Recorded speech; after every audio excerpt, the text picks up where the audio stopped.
All right, we'll be starting in a moment here. Thank you for waiting.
Hello there, people of the internet.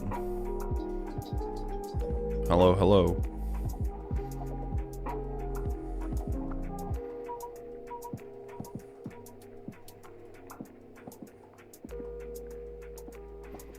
Welcome. Hello, Kithrin. Hello, Lightspar. Hello, Bad. Thank you for the immediate sub as soon as I appear. 19 months? Dang. That's almost 20 months. Fun fact. Probably didn't know that. You're welcome. But no, thank you for the sub. Man.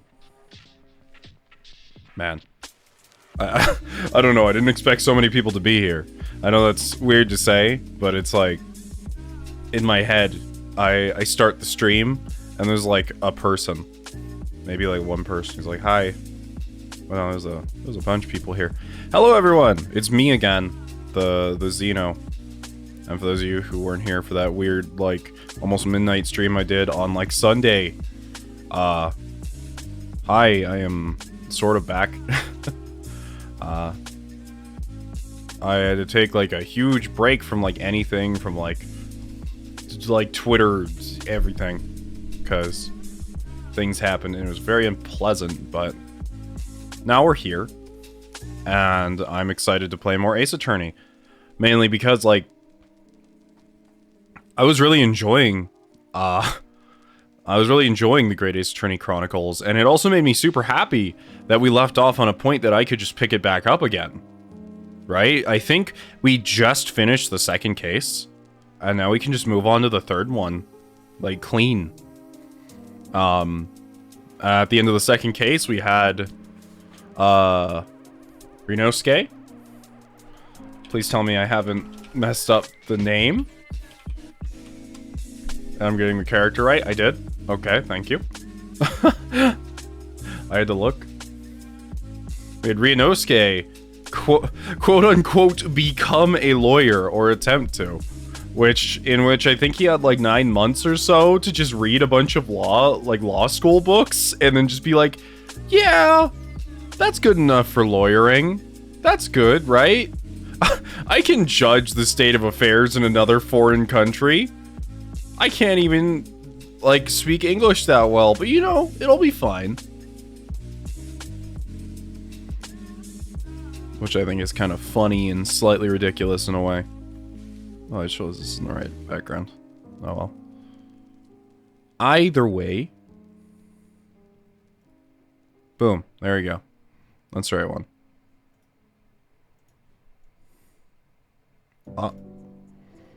Oh. There we go. But yes, I've had a wonderful day so far. Not much has transpired, as it's only 2 PM, I suppose. And yeah, I don't see any reason why we shouldn't get right to it. How have you all been? I hope you all have had a wonderful week or day. I hope you have aspired to your aspirations. It's a redundant statement. I hope you eat anything good, Xeno? I just finished like a vegetable burger like an hour ago, so that's nice. Wasn't really anything special. Not a vegetarian or anything, but like not eating meat 24/7 is pretty great, and some veggie burgers taste like close enough that it's like, wow, I'm still eating meat even when I'm not, which is kind of the point. The clean ship interior fills me with determination. Yeah, I'm thinking of changing this eventually, because it's a little like, I don't know how to say, it's supposed to be relaxing, but it feels daunting. Like, there's an infinite hallway behind me with infinite rooms, it seems. I feel like this just chatting screen's supposed to be like a nice, relaxing place, and it's kind of spooky.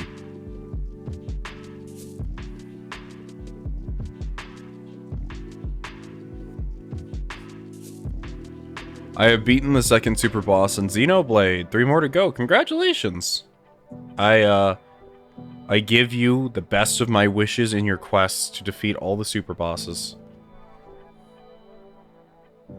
You know, the word super boss is a little weird now that I think about it. Like, it sounds like what, like, a teenager, like a really young teenager or like a child would come up with when you're like, okay, we need something that is stronger than a boss. What do we call it? And they're like, we put super in front of boss. Super boss. Got it.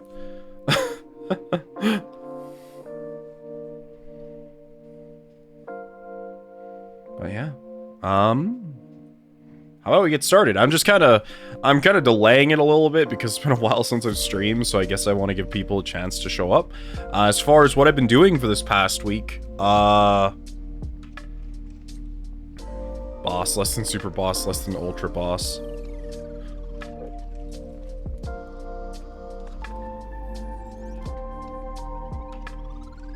Yeah, what I've been doing for this past week, played a lot of Strive, the new patch that came out.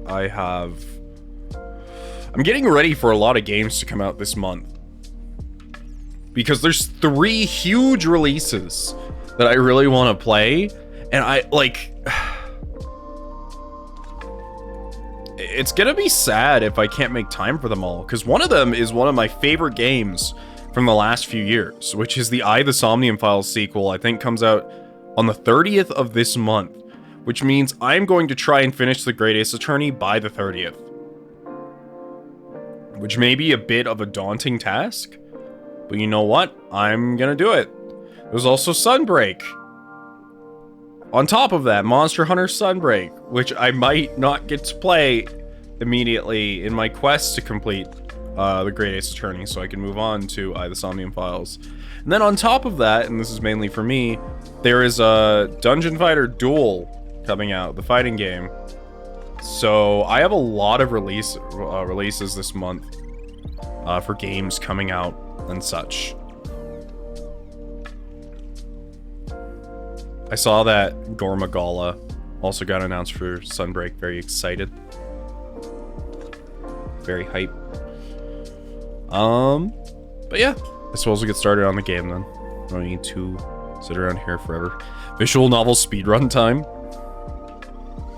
I don't think I'm gonna be speedrunning it. Like, I'm not gonna like purposely like rush. I need to get this done now. But at the same time, I think I want to like spend more days on it than I normally would. Like, I usually like to alternate a little bit, and I just kind of want to hammer through, you know, hammer through parts of this. So how about we get started?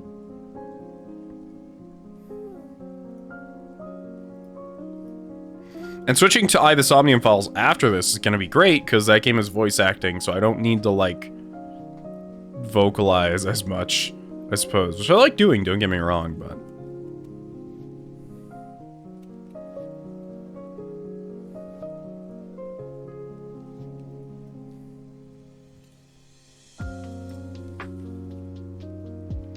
Alright. Whoops. I just realized it's not actually showing Great Ace Attorney.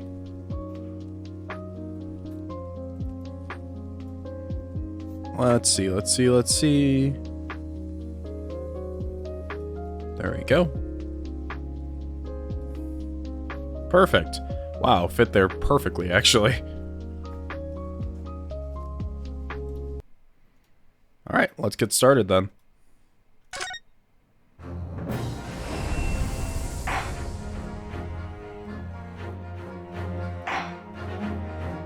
Episode 3, The Adventure of the Runaway Room. The Runaway Room. Okay, I don't know what that means exactly. The game screen is biggerish. Cool. Yeah, I definitely wanted to emphasize the game I was playing a lot more than I was. It had so much extra stuff on the screen. I'm like, this doesn't really mean anything to me. And I was like, you know what? We'll put chat in the bottom left. It's going to be a bit smaller. That's okay. We'll have a more minimalistic bottom. Still much more work to be done on the UI, but we'll find a balance here. Time to hear the funny Japanese kids scream at people.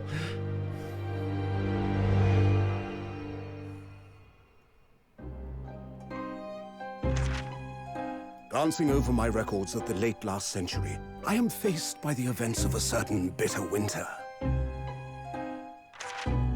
A murder in a carriage as it sped through dense London fog in the dead of night. Though the victim and the perpetrator were the only ones inside, there were multiple witnesses to the crime itself. However, none could have imagined at the time that such a seemingly obvious case as this would end in such a horrendous manner. My friend, Mr. Herlock Sholmes, once said of the incident, "I believe that perhaps that case was indeed the prelude. The beginning of a long concerto that impressive Japanese student and I were to play together."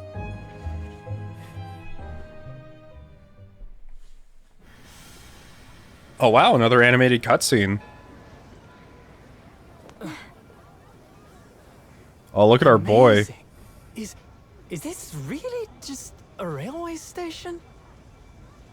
Railway station or not, I've never seen such an enormous building before. And look at all the steam locomotives. This country is incredible. Wow.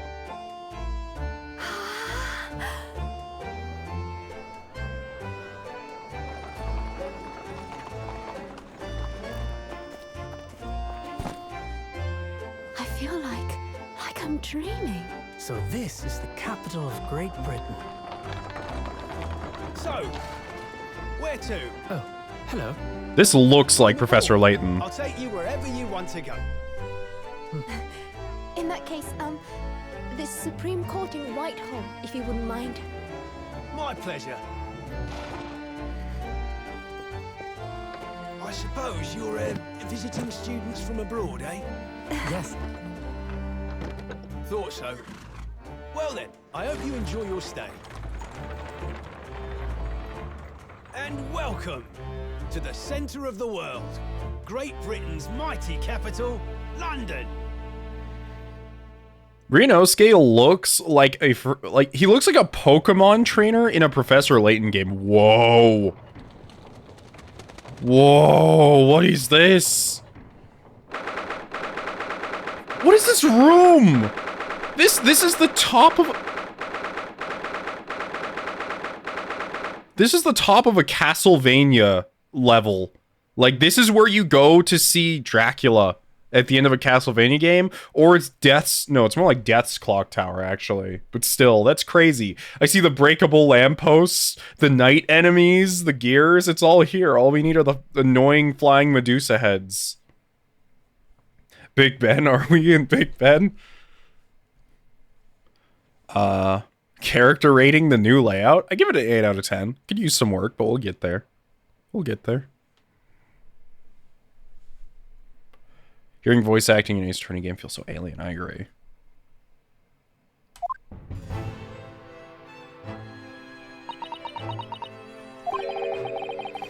What an incredible place. It's so imposing. It's almost suffocating. This place is breathtaking. It looks like a fortress. There are some stone buildings like this in Japan now, of course. But they've only been built in the few short decades since we opened our borders to the outside world. An authentic example like this has quite a different impact, wouldn't you agree? A far cry from the wood and paper most of our buildings are constructed from. It's certainly unfamiliar. but I think there's more to the differences than just construction materials. This music, though, so foreboding. What is this place again? This is the Lord Chief Justice's office, Naruhodo-san, in the Supreme Court of Great Britain. The Lord Chief Justice? We had instructions to report here at this time, if circumstances were different. We were supposed to let the Lord Chief Justice know that we had arrived from Japan. But Kazuma can't. No. So instead, we are here in a different capacity. As envoys, to report the news of Kazuma-sama's death. Sorry, I got his suffix wrong. Yes. And having delivered his or her message, an envoy's duty is done. So, we'd have to return to Japan. If we want to remain here in Great Britain, I have to take Kazuma's place as a law student selected for the study tour. I still remember this crazy plan. Kazuma died, so we're like, no, we're not wasting this chance. We have to bridge the gap between, you know, Japan and Britain's legal systems. I'm going in his stead, which is crazy. Also, thank you for the Prime sub for 11 months, almost a year. Thank you so much, Lieutenant Swerve. Does that make Ryunosuke a Belmont or an Alucard? Probably both.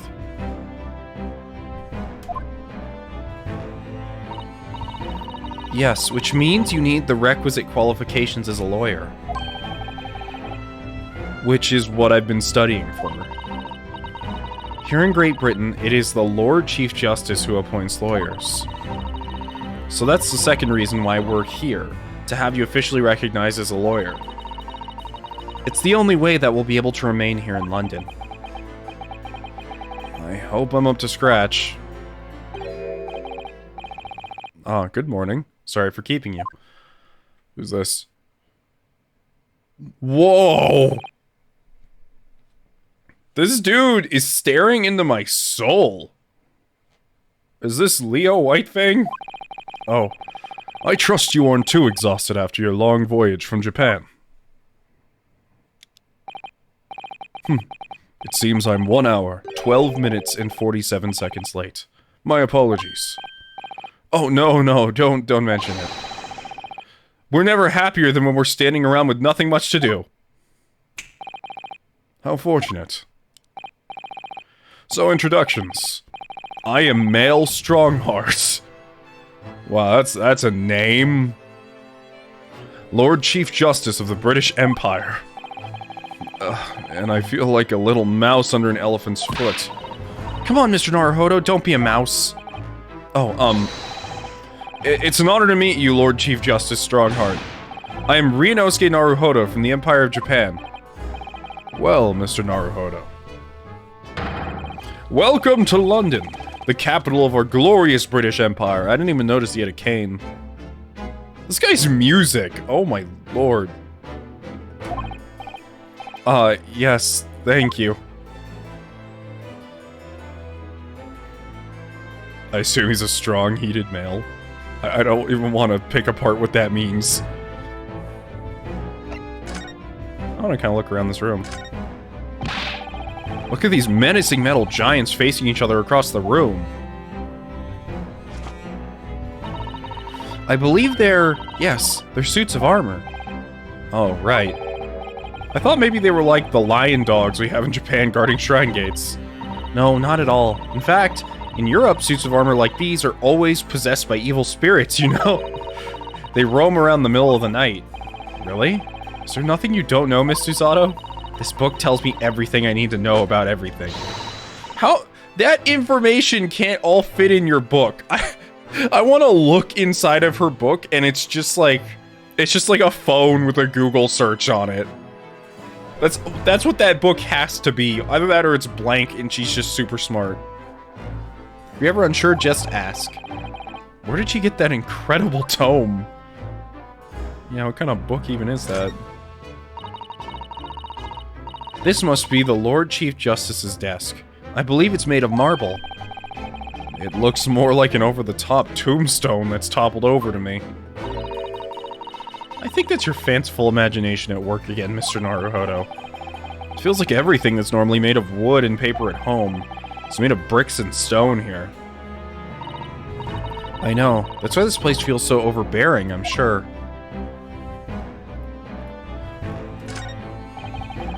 Just look at all the naughty books placed together on these shelves. They go from floor to ceiling. And they're all books that you couldn't hope to come by in Japan. It's like a dream. Yes, a very bad dream. They're not all about British law either. There are books about the judicial systems of other Western nations. France, Germany, Spain, Holland. What about Russia? Why do you ask? I was wondering about asking the Lord Chief Justice how you say wardrobe in Russian. What do you think? I think perhaps it's a thought best abandoned. Yeah, kinda. We haven't even told him about the whole incident yet. Is this some kind of clock? Actually, I think we might be inside some sort of giant clock. Wow, it's actually Big Ben. But those gears are larger than anything you'd find on a steam locomotive even. It's eerie. Do you think clocks are some sort of hobby of his? The Lord Chief Justice, I mean? Well, boys do enjoy fiddling with machines, don't they? I'm not sure you could fiddle with cogs that size. And I'm certain you couldn't call him a boy. Still, it's amazing how little noise those cogs make, considering how large they are. It's actually something quite soothing about their precise rhythm. I wish I could work in an office like this. I would love it. If my office was at the top of a bell, like, at the top of a tower, inside of a giant moving clock, I have succeeded in life. It doesn't even matter what I, like, do here. Like, I could just be a phone service operator, but if I have an office like this, perfect job. That's all it takes. If anyone has a job that has an office like this, please hire me. I will work instantly. Oops. No, I want to talk to him. London. So, what are your impressions of our capital so far? How do you like London? Oh, well, I've been so nervous ever since I got here that I can't remember a single thing about the city. It's simply splendid, isn't it, Mr. Naruhodo? Oh? We had a wonderful view of some of London's streets from the carriage on the way here from the station. Everything is so impressive and grand. I must say, I'm almost lost for words. I'm glad to hear you like it. The city boasts tramways, piped water and gas, even cables supplying electricity. We spearhead every revolutionary new technology in the world. Every visitor to London is astounded. Oh, yes, astounded is the word. Thanks for saving me there, Susato-san. And everyone seems so jolly and full of vigor. Yes. There's much excitement about the upcoming Great Exhibition we will be hosting here in London. Great Exhibition? Cultural and technological achievements from around the globe are to be exhibited here in our great city. It will be the greatest spectacle of its kind in history, and will make Paris's World Fair look like a toy shop. Gosh, I can hardly imagine how magnificent it's going to be. Great Britain's capital city is nothing but magnificent. London is the center of the modern world. Wow, we're certainly full of ourselves here, aren't we? This is the greatest place on Earth. It is the best place we have ever seen. It's like, oh, really? How many places have you been? It's like Japan and back. Even if you do say so yourself, the sun will never set on our great empire. Perhaps it is fate that in these progressive times we welcome visitors from the land of the rising sun.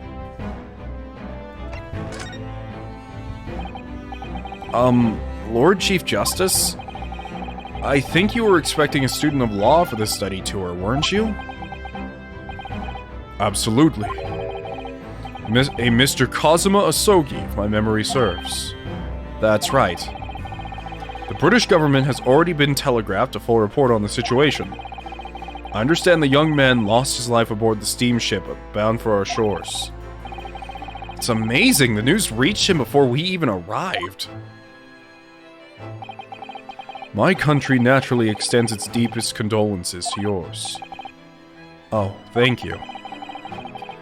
And you honored this appointment specifically to inform me of the news? Yes. We are here in the capacity of envoys from Japan to report the sad news in person. They tell me you Japanese people are of protocol and courtesy, and I see that is true. And it is with some regret that I must inform you that the death of the young lawyer means this study tour arrangement can no longer proceed. If you would just hear us out, Lord Strongheart. What do you have to say, madam? It's about the study tour. Mr. Naruhodo here would like to make a proposal. Would he now? Well, Mr. Naruhodo. Naruhodo is like sweating so hard. There is like a... He is actually creating a lake in this room right now. Like, he's freaking out. He's not ready for this. He thought he was. This is it then. The moment of truth.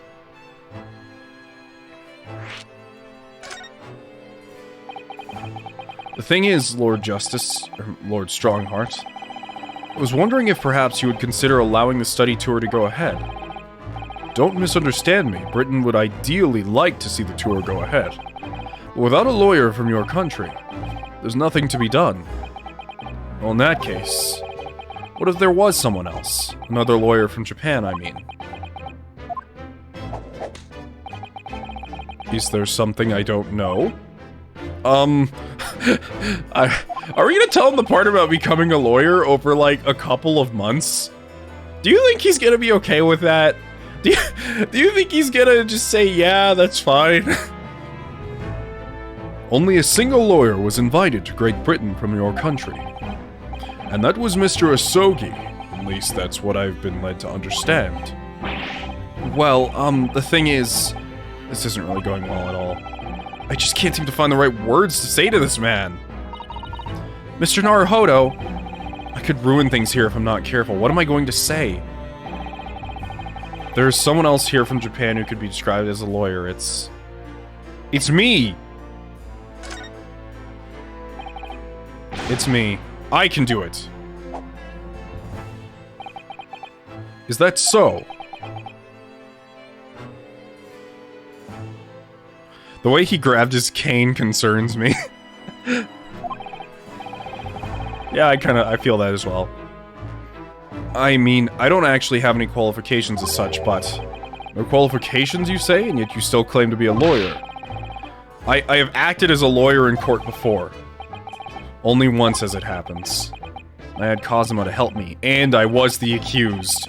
Twice! This happened twice! I mean, the second time wasn't in the courtroom, but the fact that he's been accused twice is so bad. Like, I didn't really think about it, but you get out of case one and you're just like, whew! Oh, if I barely got out of that situation, and immediately you get accused of murder again. Like, we just can't catch a break here. Mr. Naruhodo just can't get a break at all. Also, does my voice sound okay? I heard like a bit of static, but I think it's because I was changing the gain while I was talking. Anyways.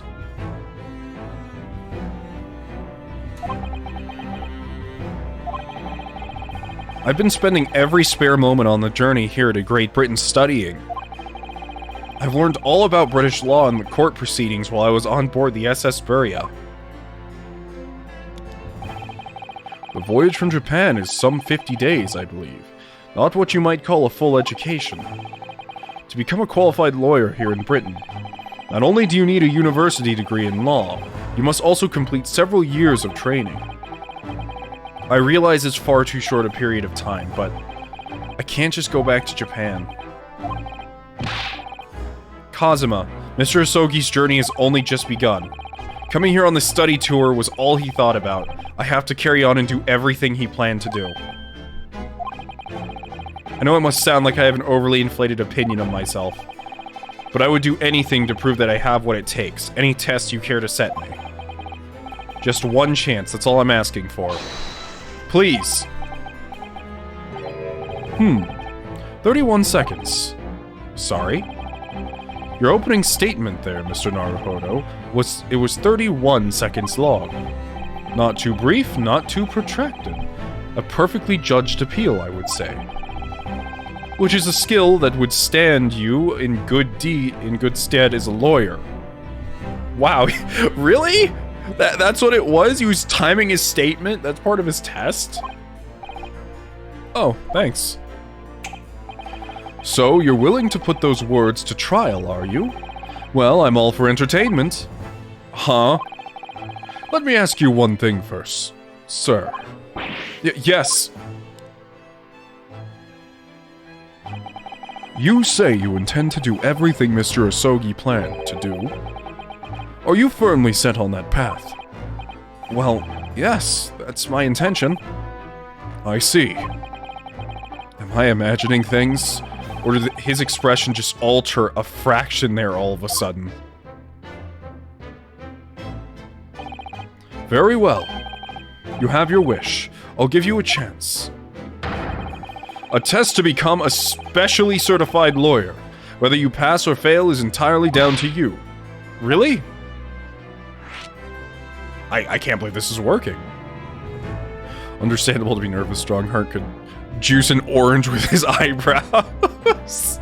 That's an expression I've never heard before. What a welcome one. So, what form will the test take exactly? Tell me, Mr. Naruhodo, what do you consider the role of a lawyer to be? Well, defending people, of course. Well said. So, let's have you defend someone. Huh? Your timing is perfect, in fact. There's an apt trial about to begin later today. No advocate has been appointed for the defense as yet, so this will be welcome as always. Today? Straight away? If you manage to secure a verdict of not guilty, you'll have passed my test. What could be simpler? How do I get myself into these situations? Well, could I ask, what sort of trial is it, Lord Strongheart? Yes, good question. Ah, I remember. It's a murder trial. It should be. you couldn't start us off with like a traffic incident or like, oh, a small accusation of theft. It's like, no, straight down to murder.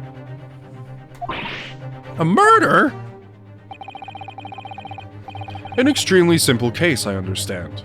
You really can't lose. That's easy to say. But I should mention, just in case, if the defendant is found guilty, he will, of course, be sentenced to capital punishment. Capital punishment? He'll be put to death?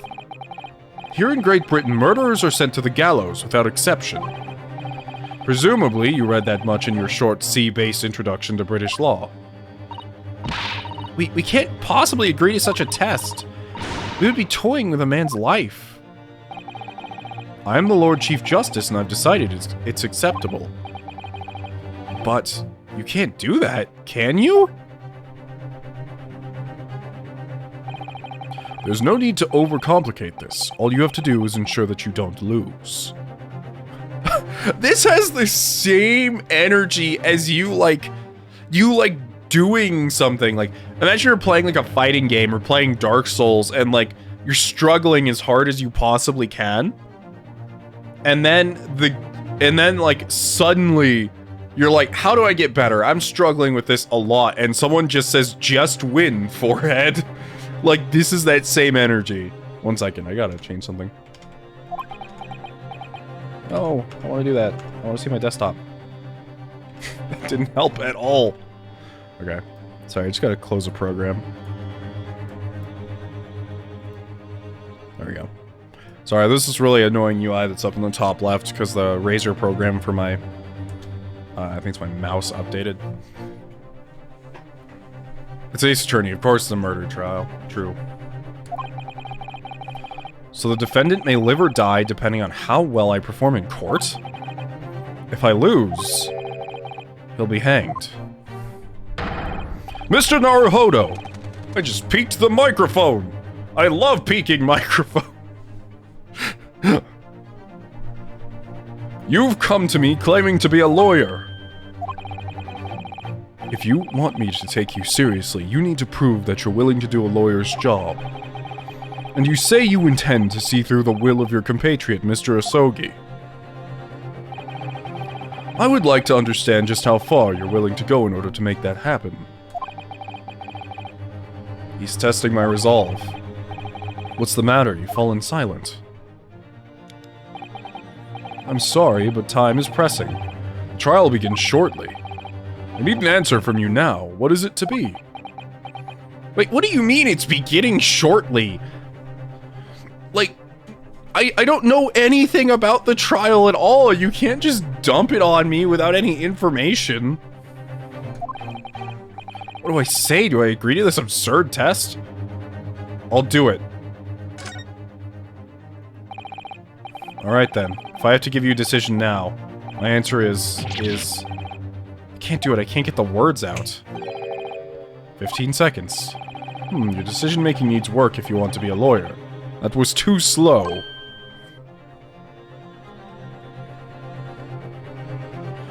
This man is asserting dominance with that T-pose. Learn by doing. Hello, Zen.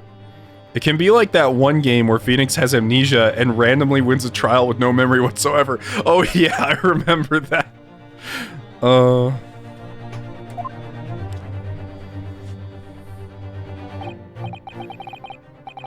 So, it's as I suspected, is it? Sorry? You have noble intentions, but lack the resolve to see them through.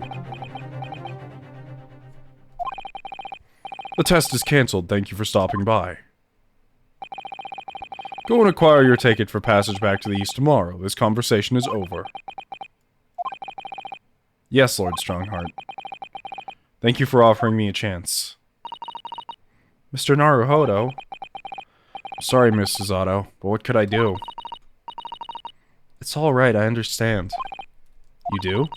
It's not an easy decision to choose whether to defend a man in these circumstances. But resolve has absolutely nothing to do with it. What are you trying to say, madam? I mean, like, if I'm being honest here, it's super irresponsible to take that up. Like, I did it because it's Ace Attorney, and Ace Attorney is a ridiculous universe. But if this was like an IRL situation, someone asked you to take a murder case that's happening on this day, without any info on it whatsoever, and you're just like jumping on it, that is super irresponsible. No, you shouldn't take that. And it's like a terrible test. It's not a test of resolve. That's like, that's straight up just like making a bad decision. I think what Miss Susato means is that no matter how badly I'd like to be recognized as a lawyer and stay here in Great Britain, to risk another man's life by treating his one and only chance at a trial so trivially would be utterly unforgivable, and I feel exactly the same way. I'm sure the defendant won't see this trial as a test, as some kind of experiment.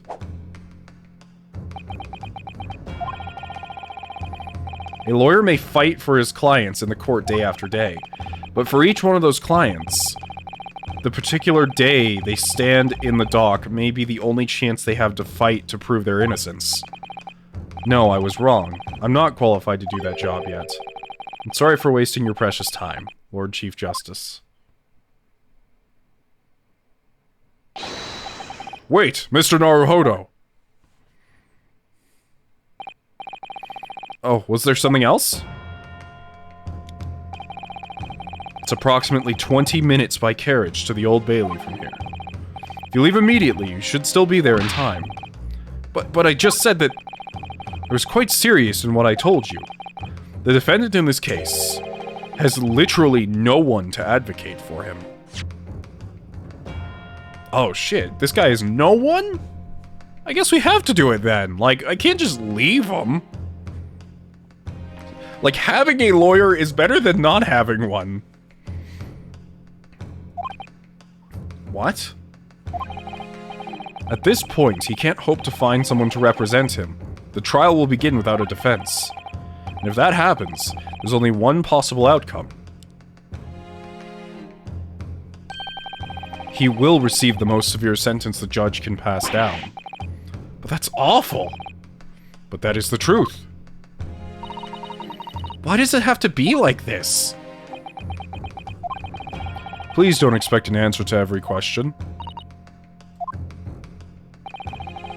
The cold hard truth of the matter is that there is only one person now with a chance to save this man from a very miserable end. And that is you! I'm really his only hope? So, what do you say now, madam? Me? What do you mean, Lord Strongheart? You said it wasn't an easy decision to choose whether to defend a man in these circumstances, and I agree. But in my estimation, it is purely and simply a matter of resolve. Oh.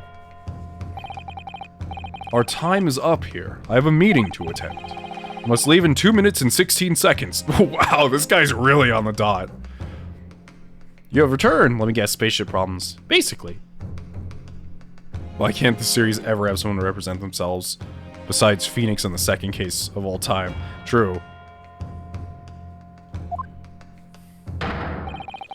So, venture into our great city and enjoy yourselves.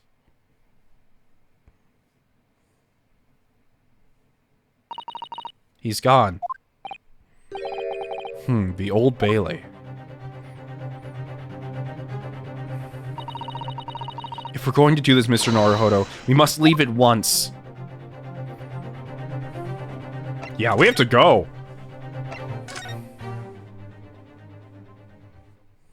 Bye, Pimp Dracula.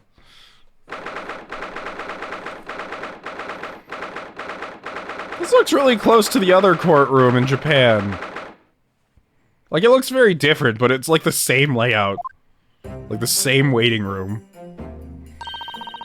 Oh, thank goodness, we're in time!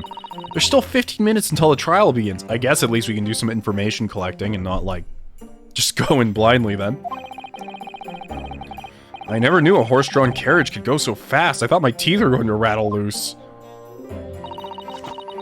Did you hear what I said to the driver when we climbed aboard? Get us to our destination in 5 minutes, driver, and there's a guinea in it for you. What the fuck is a guinea? It's one of my favorite lines from the Herlock Sholmes stories, and it worked quite perfectly.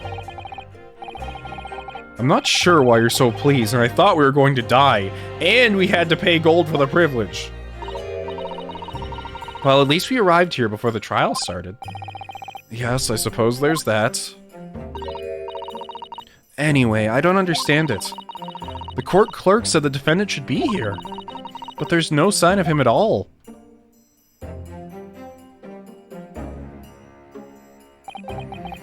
So this is the Old Bailey. Even this room for defendants to wait in is grand. Are you alright, Mr. Naruhodo? I'm feeling tense, that's all. It's an old type of British coin currency. Okay, so I figured this was a currency of some kind, but I've never heard that before. Huh, that's kind of neat. This place gives me the same sense of foreboding that I can remember from the Supreme Court in Japan. An oppressive air, almost as if the building itself is going to crush whoever's about to be sentenced. It feels like only yesterday that I was the one about to be crushed. Yes, whoever the man you're to defend is, I imagine he's feeling very alone at this moment. Top of the morning to you, madam! Oh my god, it's Jacksepticeye. We were defending Jacksepticeye, I knew it. Sir? This guy? This is the person we're defending? He looks not trustworthy. Like, this guy literally looks like he's going to sell me snake oil. What are yous doing following me here? Tings are fair desperate, are they? I don't know how to do this fucking accent. Rinosuke, sorry? Would you look at those expressionless faces? From the east, are yous? We're from Japan, yes. Ah, Japan is it, right. Say no more. So, how much do yous need? No, we're just here because... No need to explain, fella. I've been there myself, so I have. No place to go, nothing to eat, barely a penny to your name, and all while in strange faraway land. Well, actually, we haven't found a place to stay yet, no. I thought he was going to dab. I was so scared he was actually about to dab. 'Tis grand, 'tis grand. Let me start by giving yous 1,000 guineas. Say nothing now. 1,000 guineas? Please, Mr. Sato, you don't have to shout. But 1,000 guineas is enough to build an entire mansion in the most prestigious area of Tokyo. What? This nothing to me at all. I like to ensure I have sufficient funds to weather a rainy day, you see. I have enough wealth to buy the city of London 2 or 3 times over. Could that much rain even fall in one day? Even so, we couldn't possibly accept such a large sum of money. Ugh, it hit me in the eye! Dude literally just assaulted us with money. Don't get me wrong, fella. I'm not giving it to you, no strings attached. I'll be waiting for you to do something for me. Oh. To be honest, it's a little embarrassing. The trial's about to begin. You see, it's for me, good self here. I'll be in the dock. So now, what I want you to do is come along with me and stand there beside me. Officially, you'd be my lawyer, but that's just a little detail now. Oh, well, the thing is... Don't worry about the thing. About a thing? Oh god. This is a weird accent I've literally never tried before, so it's gonna take some refinement. All you have to do is stand up there next to me, nothing more. Otherwise, you see, the trial's going to start without me having any kind of representation at all. So it was true. The Lord Chief Justice wasn't making it all up. I'm terribly sorry to have to ask, but does that mean you're the defendant in this trial? Bluster and blazes! Do yous not know who I am? Me, one of London's biggest names? No, sorry, we've only just arrived in the city, you see. I see. I suppose it isn't altogether impossible. Wait a second, if this guy has so much money, how did he have trouble finding a lawyer? That means there's only 2 things going on here. A, either this guy is horribly lying, and he doesn't have any money at all, and like that singular coin he just threw at us was like the only thing he has. Or B, this case is so bad that no lawyer is willing to take it because it just like, it looks unwinnable. Not even 5 minutes of this guy already bribery. His wealth must be a stand. Oh no. Well, just next to Hyde Park, there in the center of London, is another beautiful park. Sorry, a park? What? 'Tis called McGee Gilded Park, full blossoming flowers in the spring and singing birds and whatnot. I donated to the city, so I did. An entire park? In central London? A city smiles, that's my vision for London. There's nothing Magnus McGilded wouldn't do for the city, and it's queer old people. That's amazing. I mean, really extraordinary. But... now they have the gall to say I'm a good-for-nothing criminal. Me, Magnus McGilded. I thought his name at first was Magnus McGriddle. Like the freaking McDonald's sandwich. Also known in the OG translation, Cosney McGundle, I see. What's the matter with the London police, I ask you? Alright, don't pass out. Mr. Naruhodo? Perhaps now would be a good time to introduce ourselves while the gentleman catches his breath. Good idea.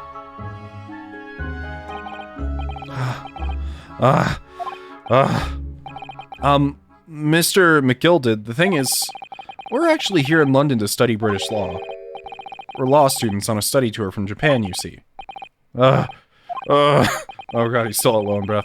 So if you don't have a lawyer for the trial yet, and you'd be happy to put yourself in our hands, we'll do our best. What was I after saying, you daft idiot? I've given you 1,000 guineas to stand up there next to me, haven't I? Well, yes, but I wasn't really offering to just stand up there next to you. Oh, I think I see what's going on here. Sorry? I know what you're thinking. This character of fella claims to have more money than the Queen. But if that's true, why the blazes can't he hire the finest lawyer in all of England? Because he did it! That's the only explanation. By the way, this guy does not look like a Magnus. I agree with that, seeing as how every Magnus I've ever seen has been some huge hulking warrior guy. Like, you have Magnus from Dota, you have Magnus from 40k, you have, Magnus from, some tabletop things as well, you know.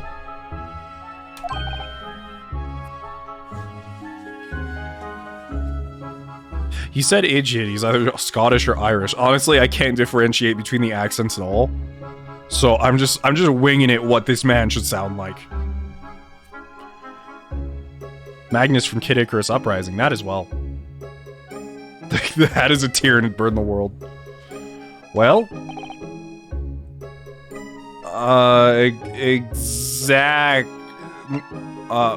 yeah, you got it. You're smart. Yes, exactly. What now? Well, like you said, if you have all that money, but you don't have anyone to represent you in court, there's no other logical conclusion than you're guilty of the charges.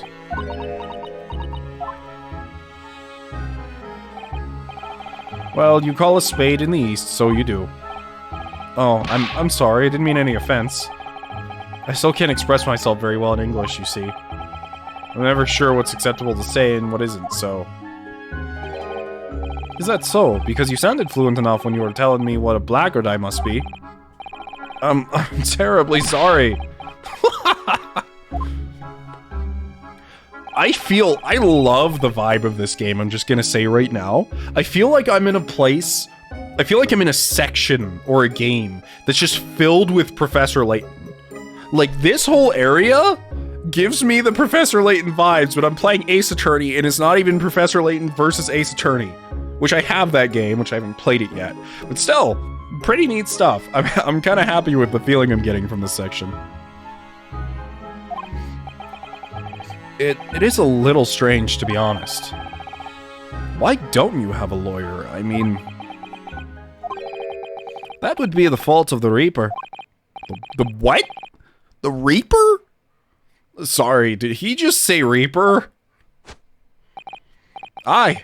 The Grim Reaper of the Bailey, Lord Barak van Zykes. He's the prosecutor. The prosecutor? Is the Grim Reaper? When van Zykes stands for the prosecution, they call the accused of his sacrificial lambs. And to this day, in every single trial in which he's been the prosecutor, the accursed has been damned. What? So it's reached the desperate situation where there's no one willing to stand in defense against the fella at all. You could say he's a living legend of the Old Bailey. Goodness! Lord Barak van Zykes! He must be an exceptionally talented prosecutor then. Talented isn't the word you're looking for, madam. It's cursed. Cursed? What on earth? The defendant is summoned, and his counsel. Please make your way into the courtroom. The trial is about to begin. His counsel? That would be me.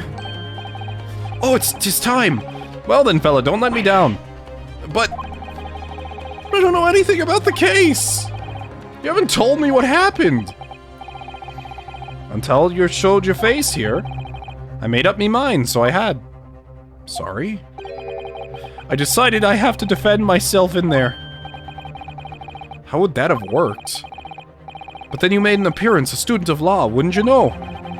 'Tis no accident, I can assure you of that. Wait, what did he say? I think I missed a line. Oh, 'tis fate. So don't get cold feet now, please.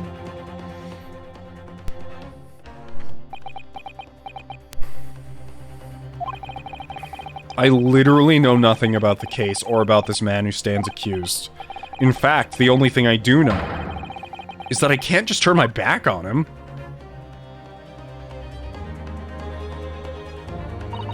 Mr. Naruhodo, this man has no one. He'll have to stand alone in that courtroom, armed with nothing to defend himself. Yes, something that Kazuma would never have allowed to happen.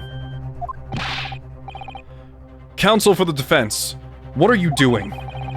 You're late for the start of the trial. You will lose your right to stand. I'll be right there.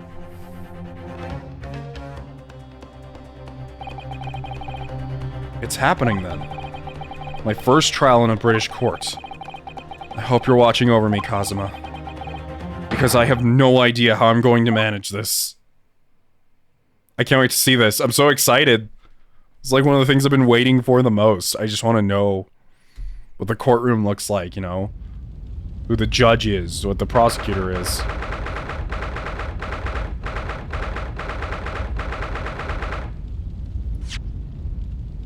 Oops. Armband. An armband I inherited from Kazuma. It identifies the wearer as a defense lawyer throughout the Empire of Japan. I actually want to look at this really quickly, just to see if there's anything. Oh, there's something written here. Kazuma's name is on the inside. The lawyer's name is embroidered on the inside. Here, look. Kazuma Asogi. This was his band, of course. He had his heart set on a study tour in Great Britain. I'm sure he would have found the truth he longed for here. He lost his life before he even had the chance to see the place. I have such a strong sense of his hopes and dreams when I look at this armband, though. I just want to take a look at this. These are the scales of justice. They're a symbol of the defense, aren't they? Yes, that's right. The scales are a symbol of fairness to show that all are treated equally in the eyes of the law. And they're a warning to those who enter the courtroom without an impartial mind. But if they're the mark of the defense, it would be more auspicious if they were wearing more heavily on the not guilty side, I think. Very impartial, I'm sure. Yeah, that's actually a thing that gets brought up in like the early couple of Ace Attorney games, in which, and I think it's one of my favorite moments in all of Ace Attorney.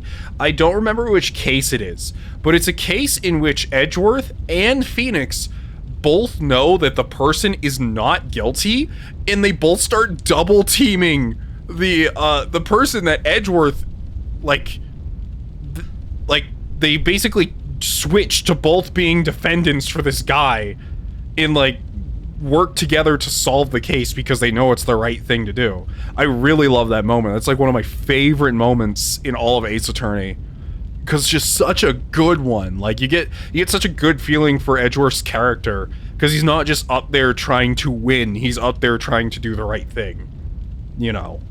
And it's a big moment for him as well.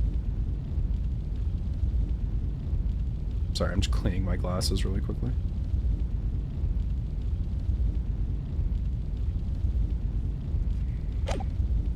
Alright, let's see.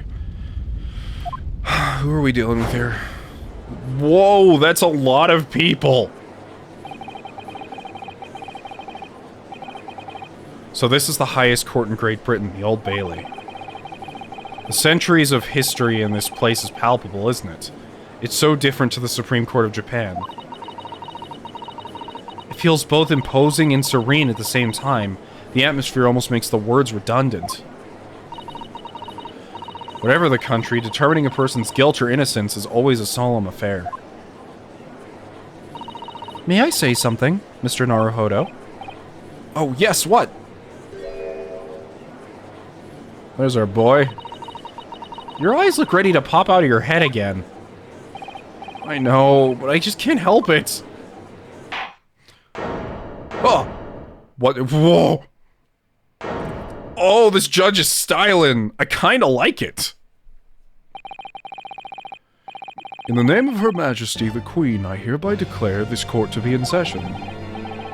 We are here today to determine the guilt or innocence of Mr. Magnus McGilded. Now I call upon the counsels for the prosecution and defense to declare their willingness to proceed. Santa Judge.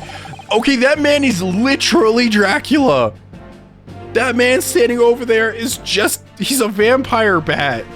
He could be hanging from the ceiling and he wouldn't look any different. In fact, here, I can prove it. I have evidence. I have evidence this man is actually a bat. You guys ready for this? You guys ready? You just gotta do a little thing. Boom! Look at that. Vampire bat hanging from the ceiling. I knew it. We can now close this case because the prosecutor cannot actually be a bat.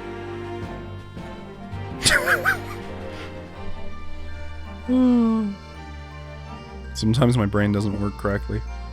Okay.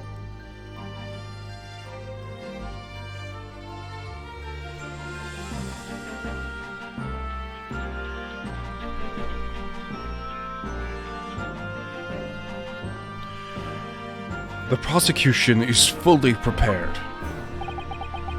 That must be the Reaper of the Bailey. He really does look fully prepared to dispatch his next poor victim to the underworld. Counsel for the defense, you appear to be Eastern. Do you speak English? Huh? Oh yes, of course, sorry. But he asked if the defense was ready. I couldn't be further from ready if I tried.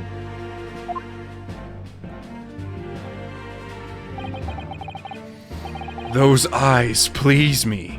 Nipponese. Dude, we've been in court for 2 seconds and you're trying to get in there. I just met you. Calm down, man. Like, I literally walked into the courtroom and he immediately tells me he has a fetish for Japanese people. Dude, we've been here for 2 seconds. This is the first thing I've literally heard you say. Okay, whatever. We're gonna move on from this.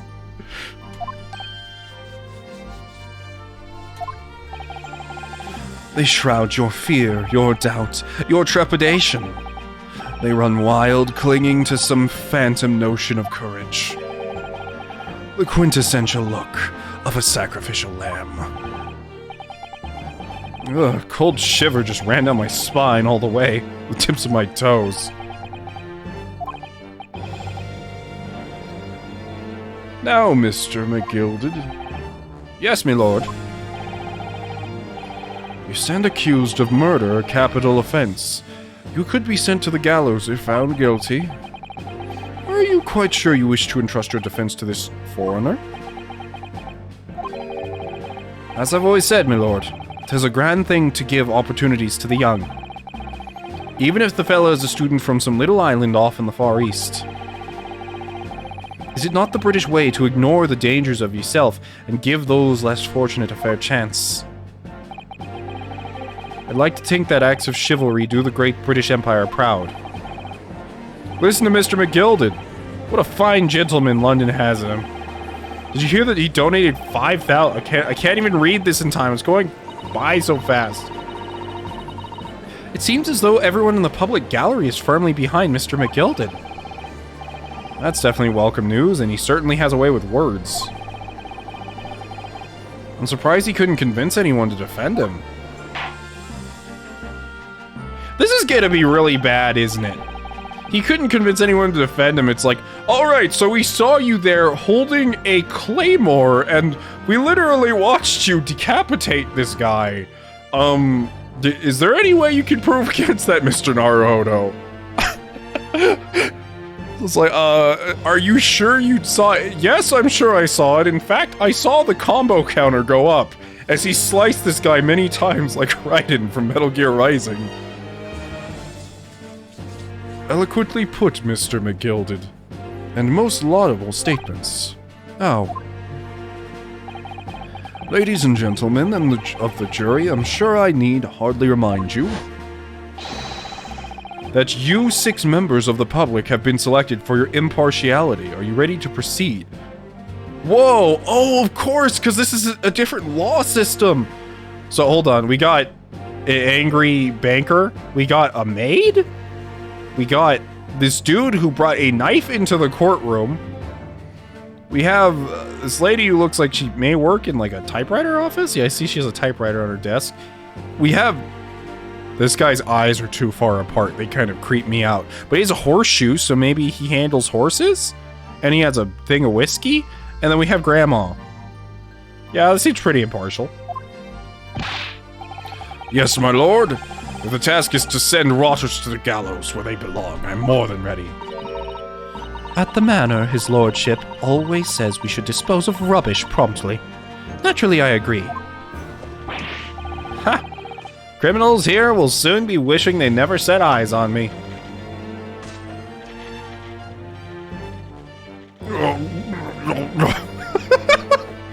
Dude literally just gets drunk. I feel a chill. Oh no, I'm giving this guy like a fucking wrestling voice. I feel a chill in my spine. Oh, don't mind me, my dears. I'll just be getting on with my knitting. Must finish these mitts for my grandson. Ah, Mr. Naruhodo, those people are... The jury, yes. That's something we don't have in Japan yet. That's right. I've only ever read about it. But here in Great Britain, the court's final verdict depends on the opinions of these 6 jurors. The judge passes sentence according to the law, but the jurors determine guilt based on common sense. So the defendant is ultimately judged from 2 completely different points of view. But how exactly do the jurors give their verdict? That I don't know, but I'm sure it will be clear as the trial progresses. Yes. Prosecutor Van Zix, my lord. It's been a number of years since we've seen you here in the courtroom. I thought you'd renounced your fame. I'm known as the Reaper of the Bailey, my lord. Infamy rather than fame, I would say. But yes, 5 years have passed since I last spread my wings in this capacity.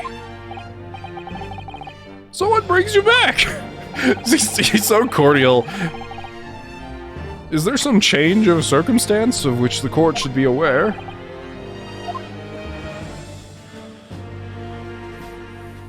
Oh, look at that. Look at that bow. I leave that to your imagination, my lord.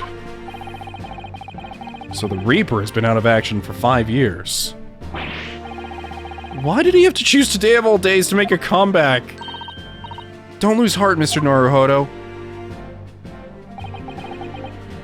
As you wish, sir. The court nevertheless welcomes your return. I just met you, so. Vampire Daddy likes what he sees. Oh no. Now then, opening statements, I think. A summary of the case, if you please. Certainly, my lord. As your lordship is aware, this is a case of overwhelming simplicity. We must be the only ones in here who aren't aware. The incident took place in the late evening. 3 days passed. The hour was some minutes after 10. I'm sure everyone's given this man like this like super... Like anyone who's ever played this game has always imagined this character as, like this super high class, you know, above everyone voice. But like, in my head, this man sounds like a mixture of Batman and Solid Snake. The victim was a maker of building bricks known in the community as the Thrice-Fired Mansion. Or, no, the Thrice-Fired Mason. The Rice-Fired Jason. Wow, that man has some eyes. Sorry, thrice? He was a very accomplished craftsman. The bricks he were fired were said to be almost indestructible. Oh yeah, he looks pretty dead. The victim's corpse was discovered in an omnibus in service on the streets of London at the time. A dagger that had been thrust into the victim's abdomen is believed to be the ultimate cause of death. Here is the autopsy report from the investigating medical officer at Scotland Yard. Thank you, counsel. I shall accept the photograph as evidence. I don't know, it's getting me going between, like, this freaking... This deep, like, guttural voice into, like, Jolly Santa every couple seconds. A report prepared by the Scotland Yard coroner gives cause of death as internal hemorrhaging as a result of a single stab wound to the abdomen. The photograph of the crime scene has been entered into the court record. A photograph of the victim taken on the omnibus. The knife in his abdomen is clearly visible, but his face is partially obscured from view by an old crooked hat. And one further item of evidence. The prosecution wishes to submit these as well. And these are... Good lord! Is that blood, counsel? Yes, my lord. Seized by a policeman who arrived at the scene. These gore-soaked gloves were taken from the hands of the accused when he was arrested. What? Mr. McGilded's gloves had blood on them? Twice Light Hansen. I dare this man to update that autopsy report. Yes, I will accept these as evidence as well. The defendant's leather gloves have been entered into the court record. How did I get into this? I backed into a corner before I even started. Continuing. According to the driver of the omnibus, there were only 2 passengers traveling inside the vehicle at the time. Only 2? Obviously, one of those passengers was the deceased brickmaker, Mr. Mason. The other was the accused, Magnus McGilded. Well, rather damning circumstances to say the least. Defendant, what say you? Well, of course, I have no recollection of such a thing. Mr. McGilded? To be sure, I rode the omnibus that evening. But whenever I'm in a carriage, I'm taken with a fierce tiredness, and I always succumb to it. Are you claiming to have been asleep? 'Tis the motion of the carriage, my lord. Lilton. Lilton? Lilton. So it is, and when I opened my eyes again... 'Twas a desperate sight before me. The body of a man I'd never laid eyes on before in me life. Now I ask yous, what a good-hearted soul wouldn't rush to help a fella bleeding from his stomach? I wasn't about to start worrying about me gloves now, was I? I reached out to give the man a hand. So the blood got into the gloves then, after the man had been killed. Unfortunately, that statement of the drivers is only the beginning. What? That's not all of it? There were multiple witnesses to the precise moment at which the brickmaker was fatally stabbed.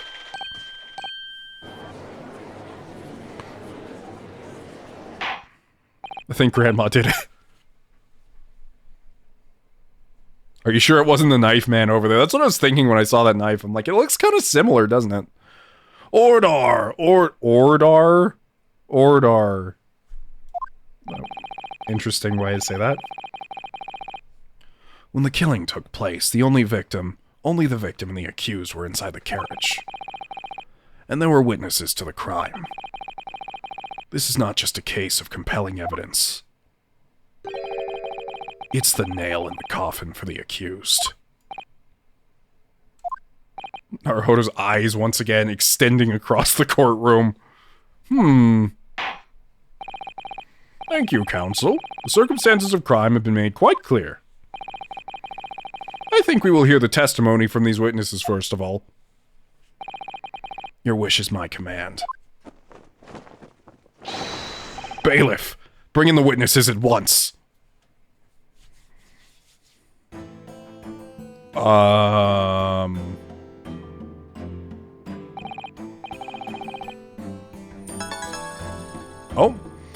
Gloves were actually alive and flew off his hands to strangle him with the driver's ponytail. Oh, this is a possibility. Oh, thank you, Blue Yash, for gifting 2 tier 1 subs. Thank you so much. Thank you for allowing more people to enjoy the Andromeda button. Hope you enjoy the stream so far. Makes sense, she'll knit mittens for her grandkids at day, murdering people in carriages at night. Yeah, that's definitely the way it's going. It's one of these people. No, it's that guy. See that guy in the back with a hat? I know it's him. Witnesses, your names and occupations. My name is, well, everyone calls me Beppo. That's a funny name, Beppo. I drive an omnibus to the East End. Bruce Fairplay. I'm a banker in the city. My name's... I thought that said Faust for a second. I thought that was Guilty Gear Faust. My name's Faust. My name's First. Lady First. Lady First? Oh my god. I make hats for gents. Let's begin by confirming the facts.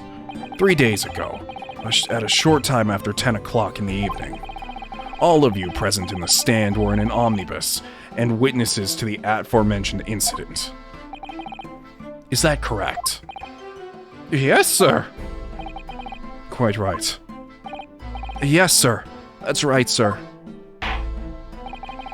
Very well, then. Let's proceed to your formal testimonies, please.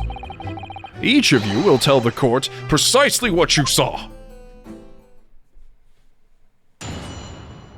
Witness test. Oh, I like that topography. Let's go.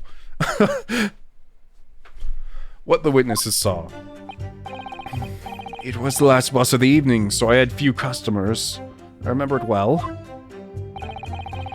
The victim and the man accused of killing him were sat next to each other inside the bus. Wait, next to each other?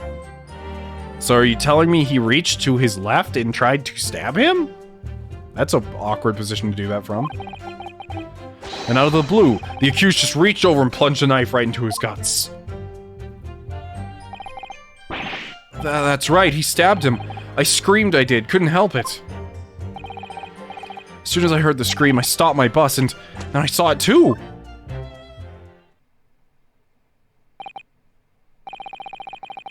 The unambiguous testimony, I must say. Exactly, my lord. These men witnessed the incident in the omnibus with their own eyes. I'd like to ask a question, if I may. Yes, counsel? Well, this testimony makes absolutely no sense to me whatsoever. Why not? Well, the incident took place inside a moving carriage, didn't it? As has been clearly stated from the outset, yes. Well, in that case, how could those two witnesses possibly have seen what happened? There's no way they could have seen the inside of the moving carriage. Oh no, he doesn't know what an English carriage looks like. How quaint. I'd read that civilization in the Eastern Island nations was a good century behind our own. But you're here in London yourself. Are you really so ignorant about our omnibuses? Huh? Tell me, my Nipponese friend, have you even traveled in an omnibus? Dude, I just got here. Well, no. We only arrived in London this morning. No matter. I've arranged for us all to see for ourselves, the actual scene of the crime, that is. What? Do you mean the actual scene? How? A carriage is designed to be moved, after all. Presumably you understand that much. Yes? The omnibus in which this bloody crime scene took place is here today, in this very building. What? Here? What? The entire carriage?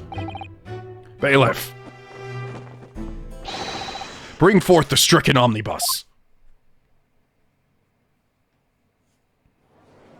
Oh my god! I didn't expect to just shove it in the courtroom! So that's an omnibus. The omnibus. I did not expect that. I can't believe they could bring something so enormous in here. Great Britain's courtrooms are amazing. As you can see, the omnibus is pulled by 2 horses and can carry up to 8 passengers. But the other seats are on top. 4 passengers seated inside the enclosed cabin, another 4 on the rooftop deck above. Okay, well, hold on. If there's 4 inside the cabin, that means at least 1 person had to be sitting on top. Also, with this design, it's impossible for the driver to have seen anything. He can't see into the carriage from the top of it. That already falsifies the statement. Have it testify. How did it get through the door? Every Londoner knows that the best views of the city's architecture and sights are to be had from the top of an omnibus. Yeah, there's no way he could have seen in there. He's lying. And I should point to our foreign guests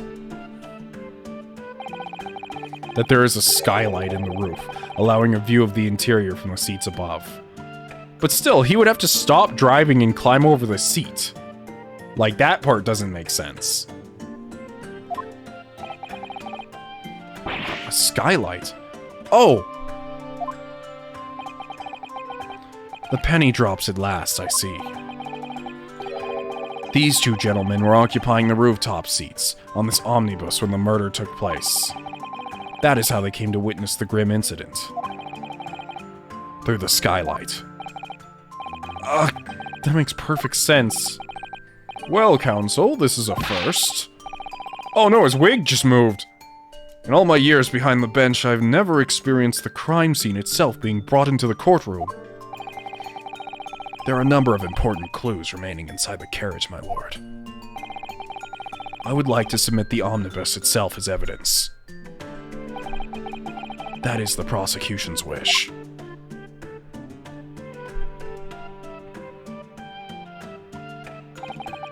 Very well, I see no reason why not. This omnibus here is formally accepted as evidence. The omnibus has been entered into the court record. I can't... Oh wait, no, that's Ryunosuke. Just staring at her. I can't believe it. The entire crime scene entered as evidence? Yes, Great Britain is simply extraordinary. I could help myself a lot by giving that omnibus a thorough examination, seeing as it's here. Let us continue with proceedings, then, your cross-examination, counsel. Pray don't expect this Nipponese stray to understand the intricacies of the British court's cross-examination rights.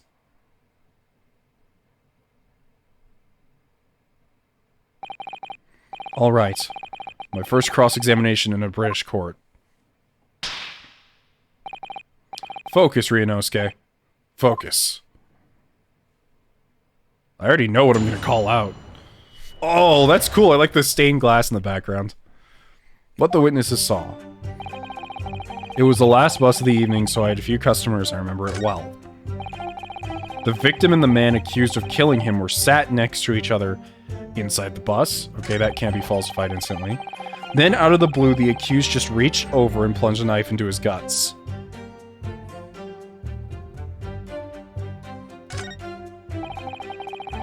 That's right, he stabbed him. I screamed, I did. I couldn't help it.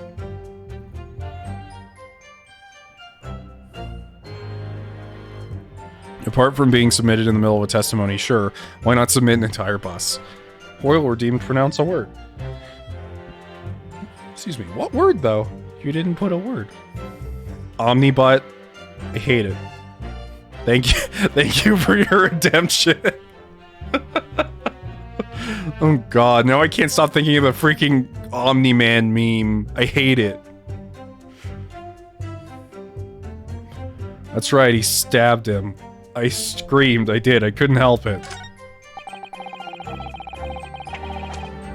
As soon as I heard the scream, I stopped my bus, and then I saw it too. What did you see exactly? This is a statement that was a little odd to me. What exactly did you see? Oh, well, sir, that would be the passenger, sir. Yes, the collapsed on the floor he was. What? He wasn't collapsed on the floor, he's sitting straight up. And by the passenger, obviously you're referring to the victim, Mr. Mason, the brickmaker. And then the other passenger had that knife in his hand, like this! By the other passenger, you're referring to the accused, Mr. Magnus McGilded. And then plunged it down like this. Wait, he was on the floor? Stabbing the other passenger to the belly. What? My lord. Juror number 3, what's the meaning of this? My mind is made up, my lord. Completely and utterly made up. Made up about what? I don't like the stinking rich, never have. They're always up to something or other that they shouldn't be, every one of them. And that little leprechaun of a man is no exception. Well, he can't fool me. What? That is straight up magic! What just happened? What did you do? Did you just firebend? What?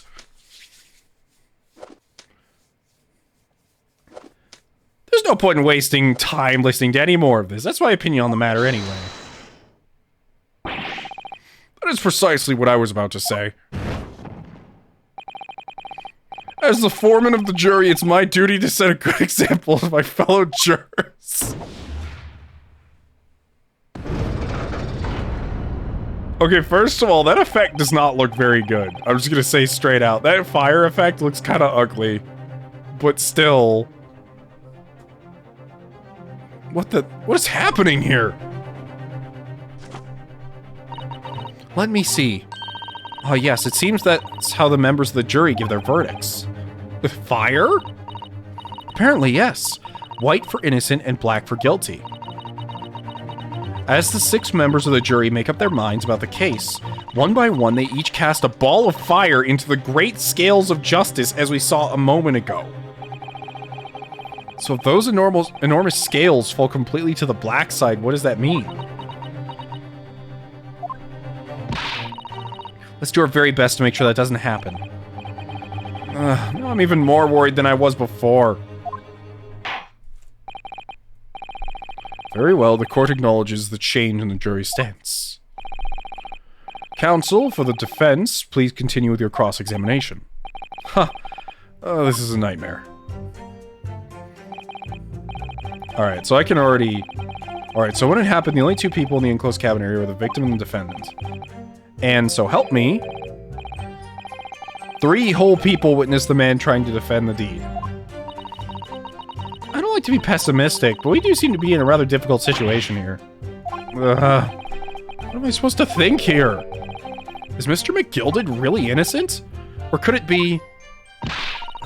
But before we jump to conclusions, our first task should be to gather information. We need to understand the case much better than we do at the moment. Yes, you're absolutely right. Let's listen to those witnesses' statements again. A little more carefully this time. I already know what I'm going to point out. The British are on some stuff. They are speedrunning the trial. Get used to these. Oh, man.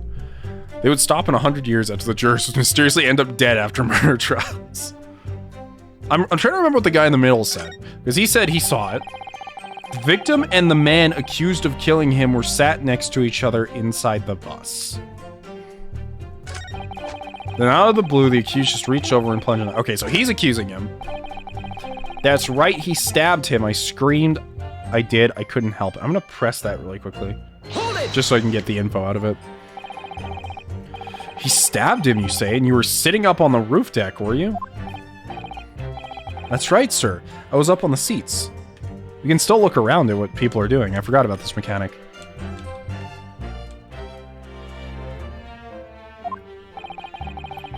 I remember seeing the little gent sitting next to the fellow that was stabbed. I've been thinking about a new hat design, you see, and I was just gazing absentmindedly around. But then I happened to look down through the skylight. It was sticking right out from his belly, the huge great knife. They're not really reacting.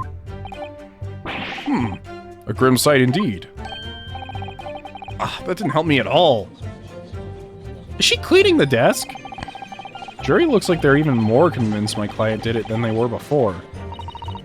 That appears to have made everyone even more dubious that Mr. McGilded is telling the truth. If only we had some evidence that could counter their suspicions. I mean, I do, but I'm just curious, so I'm asking questions. Mr. First. Yes, sir? Is this the knife you saw? Oh, good grief, yes, that's it! The very one, sir. Is that? Yes, Counsel. This is the blade that was driven into the victim's belly like a stake through the heart. That is a blade of considerable size, Counsel. It is. And furthermore, the scabbard is emblazoned prominently with a certain initial. The letter M, which seems oddly familiar. Please, no. M for Magnus, perhaps, or McGilded, possibly. Take your pick. It seems this particular big name in London made a magnificent mistake. Objection! That was a really weak objection. But there are M's everywhere. Yes, like Mason. Objection! This blade is far too extravagant for a poor brickmaker to have owned. WM for Wumbo. No, this weapon of murder almost certainly belongs to the accused. Not conclusive, but certainly compelling, Counsel. Okay, I'm glad we pressed on that, because if we hadn't... My lord, if you'll forgive the interruption. Ah, juror number 2. Go on. Mr. McGilded is a pillar of society and a gentleman's word should be sacrosanct. However, those of us in service know we must accept hard truths. Wait, what are you about to do? Dispose of the rubbish! I'm sorry I asked a question. No. I don't wish to cause offense, but I do like to eradicate all traces of filth and grime. Jeez! This maid is the most brutal of them all. She's ready to just off with his head here. Hot damn. It's kind of crazy. Look at her clean, too. Oh no, not you two. I painstakingly typed every word uttered here today and cross-referenced all the facts. As such, I'm now in a position to draw the only logical conclusion. No need to do that.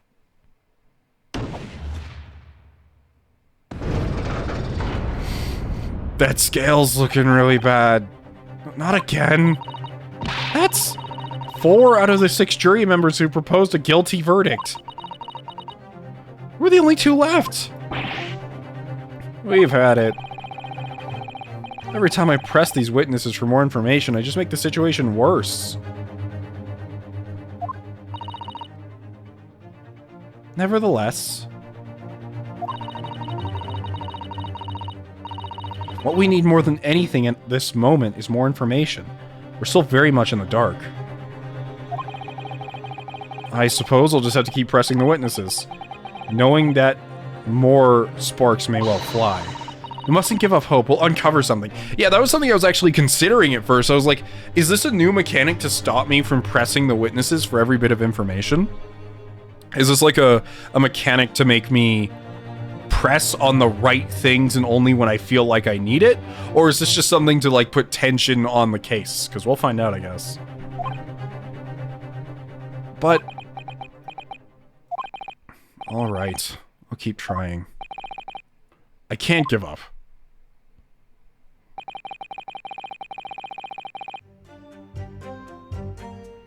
I just need to keep calm and listen to witnesses' statements again. Let's see.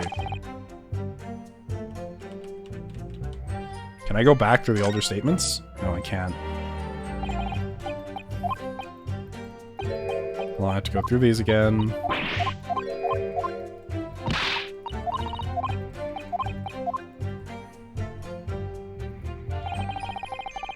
The last bus of the evening, so I had a few customers. Hold it! Yes, I think it was some time after 10, wasn't it? Oh, yes, sir. That's right, sir. Yes, ever so cold it was, sir. Freezing, in fact. And you had 4 passengers on board at the time. Is that correct? Yeah, yes, that's right, sir. Not all traveling in the same parts of the bus, of course. No. And there were no other passengers when the incident took place. No one alighted, for example? You're quite right with that, sir. No other passenger like that. No, no one.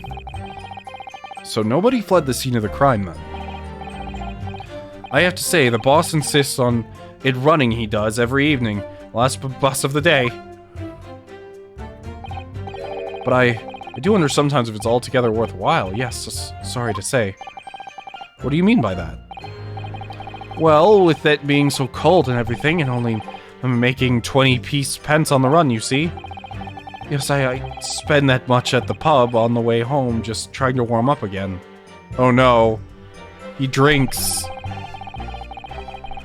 He has a drinking problem. Oh no.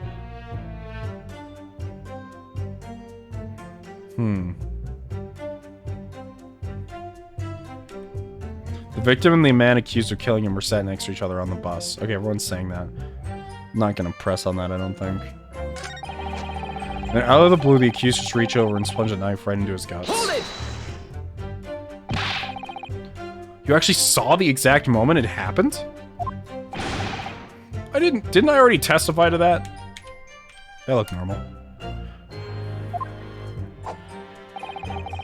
Or are fair dinkum, hard-working city bankers not considered trustworthy these days?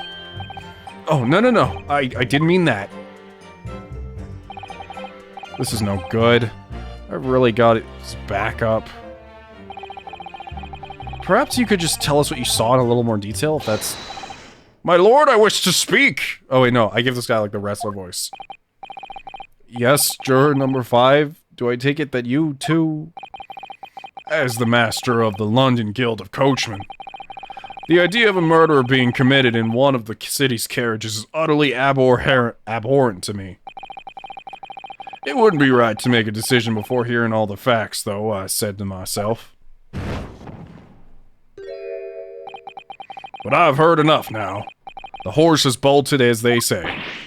No, please don't hit the desk, please don't. Give up now, Silverblaze, the finish is in sight! Thanks, buddy. Beppo is a long-standing member of the guild, and I trust what the man says. Oh, thank you, sir. You're just too kind, sir. This is too unkind, sir. I love how we freaking... Like, we literally said before coming in here, oh yeah, everyone be impartial. Also, this guy is like, oh yeah, I know this guy, he's pretty nice, I trust him. Bang. Which now means that 5 jurors agree to condemn this man. Who's the only one that didn't? Oh, it was the old lady!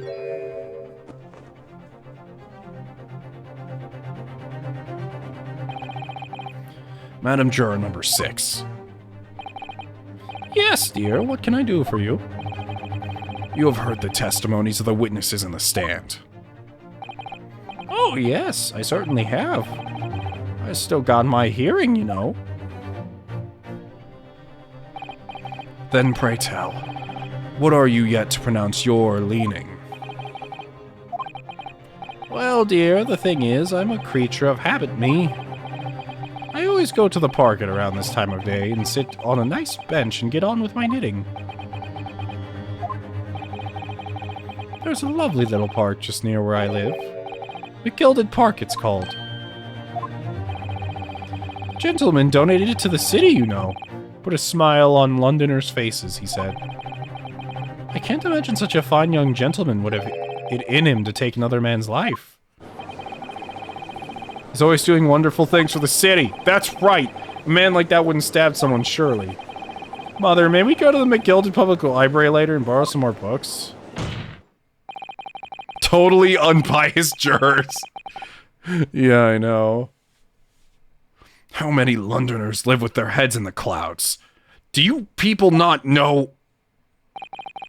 what kind of a man Magnus McGilded really is? Oh god, the music.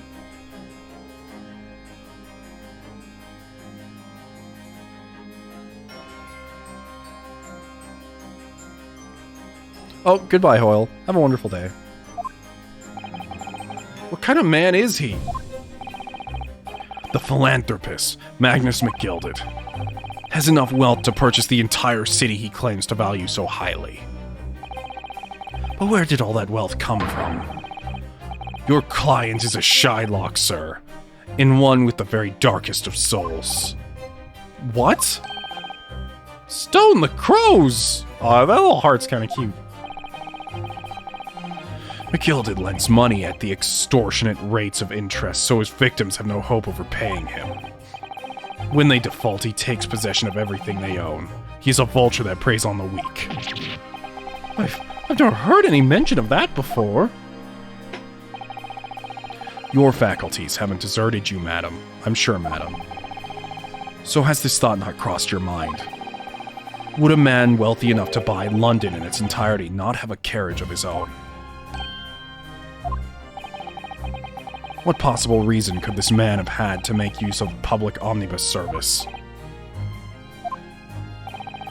You're not saying that the victim, a poor brickmaker, had next to nothing to his name save considerable financial liability. It will come as no surprise that his creditor was the accused Magnus McGilded. But let it also be known that the very day Mr. Mason was killed was the final repayment date for his debts. Good gracious! Wait, how did you find all this out? The brickmaker was destitute. He had lost his house. He had not a shilling with which to repay his debts. And in the end, the pitiful soul had the very last thing he owned taken from him, his life. But I mean, that still doesn't really add up, because you're saying that the richest man in the entire city had to go and stab someone himself to collect loans? Why wouldn't he pay someone who is skilled at it to do so?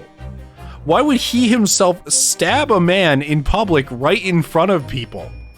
That would have to be some real big rage at not getting paid.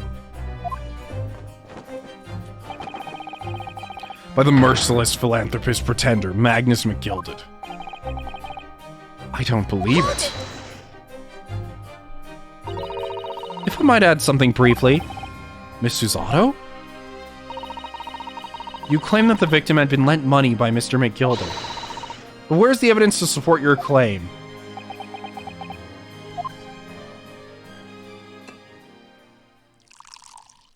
Are you really drinking wine?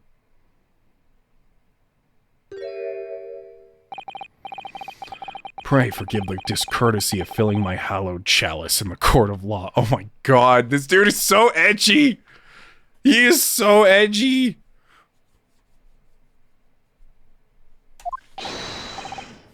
Haha, there it is. Lord Van Zeek's hallowed chalice. How can this be considered acceptable?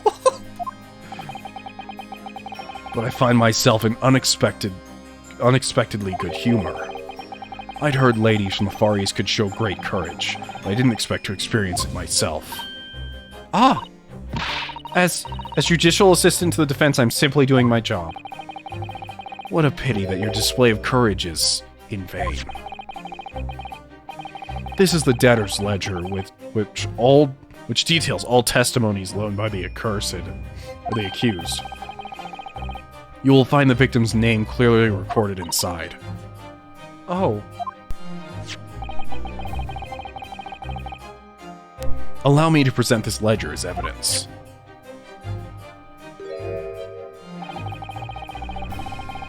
And pray forgive the discourtesy of raising my chalice in a toast to the enigmatic East at the same time. A marvelous toast, Counsel. I will gladly accept this new evidence. The debtor's ledger has been entered into the court record. We need to take a look at that, among other things. Oh yes, 20 guineas. The victim owed a considerable sum. The accused made quite certain he had ample recompense. Old lady's not so sure. Well, would seem I've had the wool pulled over my eyes. Regrettably, madam, that is the modus operandi of the accused. And it's such a pretty little part, too. What a scoundrel. No. Still, maybe it's all for the best. Well, wait a minute. Let me think about this a little more before. I don't stand for nonsense. Oh my god. That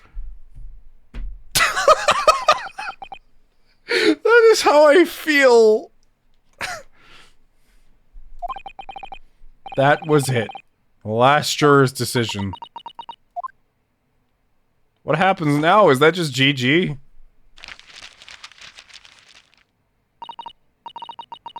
According to this Encyclopedia of British Law, when all members of the jury have concluded that the defendant is guilty, the court proceedings are suspended, and the presiding judge will deliver the final verdict and sentence. That's what it says here. The final verdict. It's over then. Oh? There's a footnote, though. A footnote? However, the defense... All 6 members of the jury are now in agreement.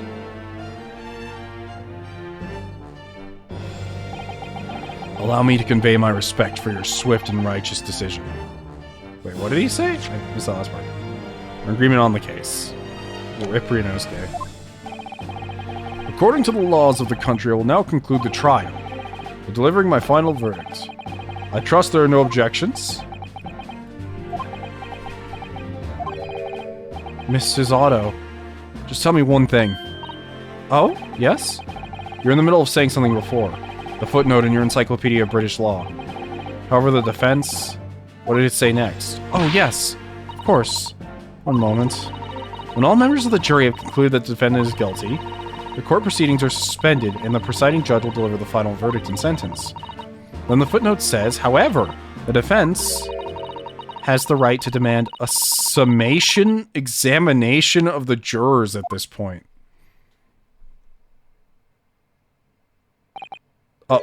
Summation examination? Objection! A summation examination. In which century has that tome you have there been resurrected? Judging from the binding, I would say that the book is at least 50 years old. Any modern text on British law wouldn't even give such an antiquated procedure a mention. It's a relic, long forgotten, and certainly no longer practiced. So you're out of luck. Oh. What even is it, Miss Susato? The so-called summation examination. Oh, one moment. I'll read about it.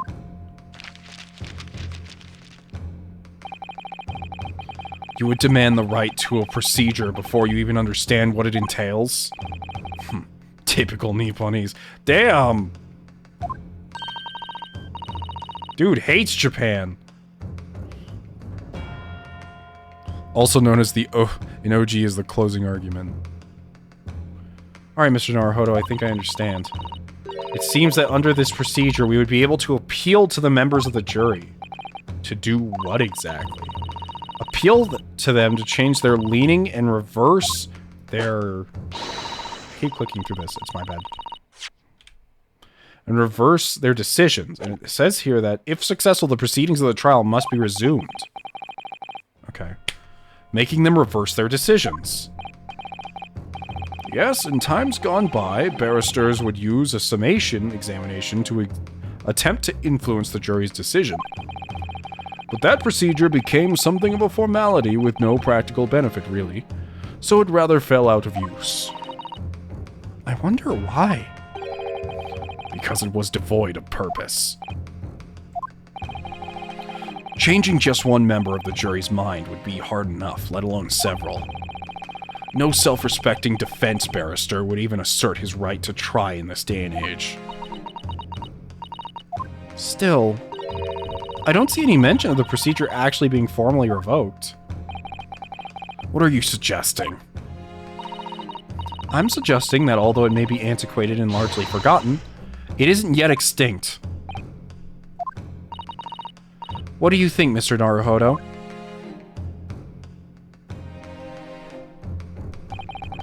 A summation examination. The last possible option. Do we assert our right to carry it out, or admit defeat? Hell yeah!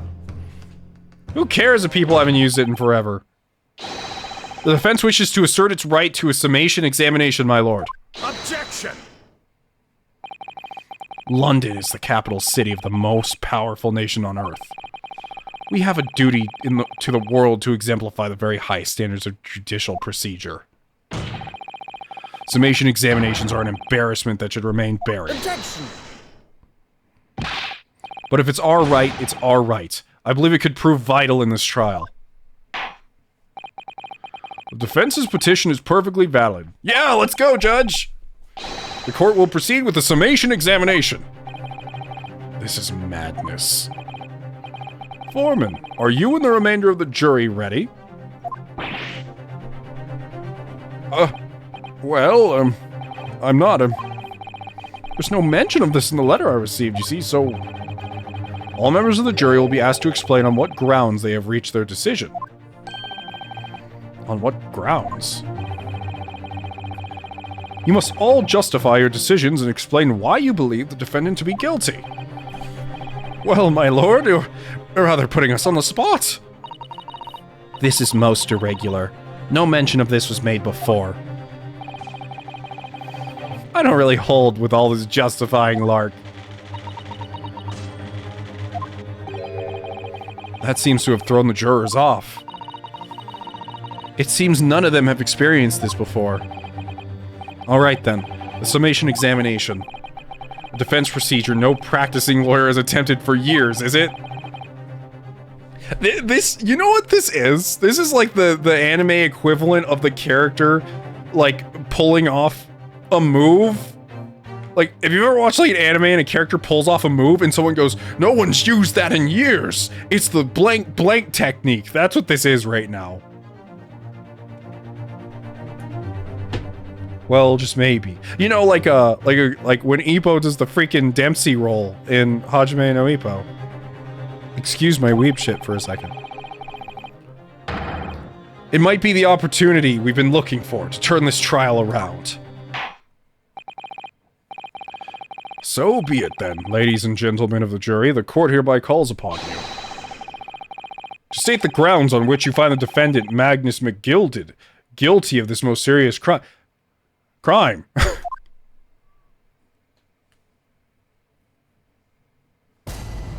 Judicial findings. The jurors' contentions.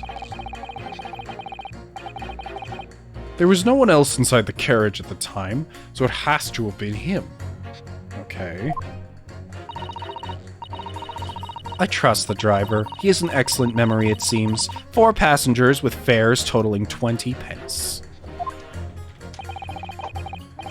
He stuck the chap next to him just like this. Brazen, I must say. Absolutely brazen. I have simply typed and collated all of the statements made thus far and have drawn logical conclusion. You can trust the guild. Fair fares is our motto. We haven't raised prices above 4 pence for a year. Oh, that contradicts with the second lady's statement. That means that the price isn't correct. 4 pence for years. This scoundrel stabbing that poor man on the floor. It beggars belief. It beggars belief? What? I'm starting to wish I hadn't pushed for this now. Some of the jurors don't seem to have wonderfully formed arguments, though, do they? But this is about changing their mind. This isn't about being right. We don't have to be right here. We don't have to find any answer or anything like that. We just have to make them change their mind and believe that they're wrong and stupid idiots. Well, let's see what we can do. We managed to get these 6 people to change their minds. I'll have to throw everything I can at them, and we'll use some very persuasive language. Just a moment, Mr. Naruhodo. According to my book, that's not quite how it works. Oh? Thought I was going to have to thaw their icy minds with some heartwarming rhetoric about the defendant. Unfortunately, once the jurors have decided the defendant is guilty, they're unlikely to heed anything the defense says. But then, they've reached their conclusions by their own reasoning, you see. Your pleas will sound like excuses. In fact, it could recoil on you. The more you try to persuade them, the more entrenched they may become. Then what on earth am I supposed to do? Oh dear, I'm just citing what I've read about British law, Mr. Naruhodo. Right, I'm sorry. Do you have any idea on how to make this work then? Well, from what I can understand, the key to this procedure is using the jurors' own words to make your arguments. What do you mean? Well, the 6 members of the jury are randomly selected members of the public. They may appear to present a united front, but the truth is, they are complete strangers who just happen to find themselves here in the courtroom together. And that's the way to break them down, you mean? Yes, exactly. We must listen very carefully to what each member of the jury says, and see if we can identify any contradictory statements. Yeah, I knew I found one earlier! If we can, we then contrast the statements and pit the corresponding jurors against each other. I see. So it's contradictions in what 2 or more jurors say is what we're looking for. In a way, then, this is similar to a regular cross-examination. Oh, yes, I suppose you're right. Find contradictions in their statements, and pit the jurors against one another to break them down. Alright, I might be able to pull this off. No, that's not right. I have to pull this off. Can we start proceedings, counsel? I would ask you to take the stand for this. I'm expecting a clear and concise rebuttal. Yes, my lord.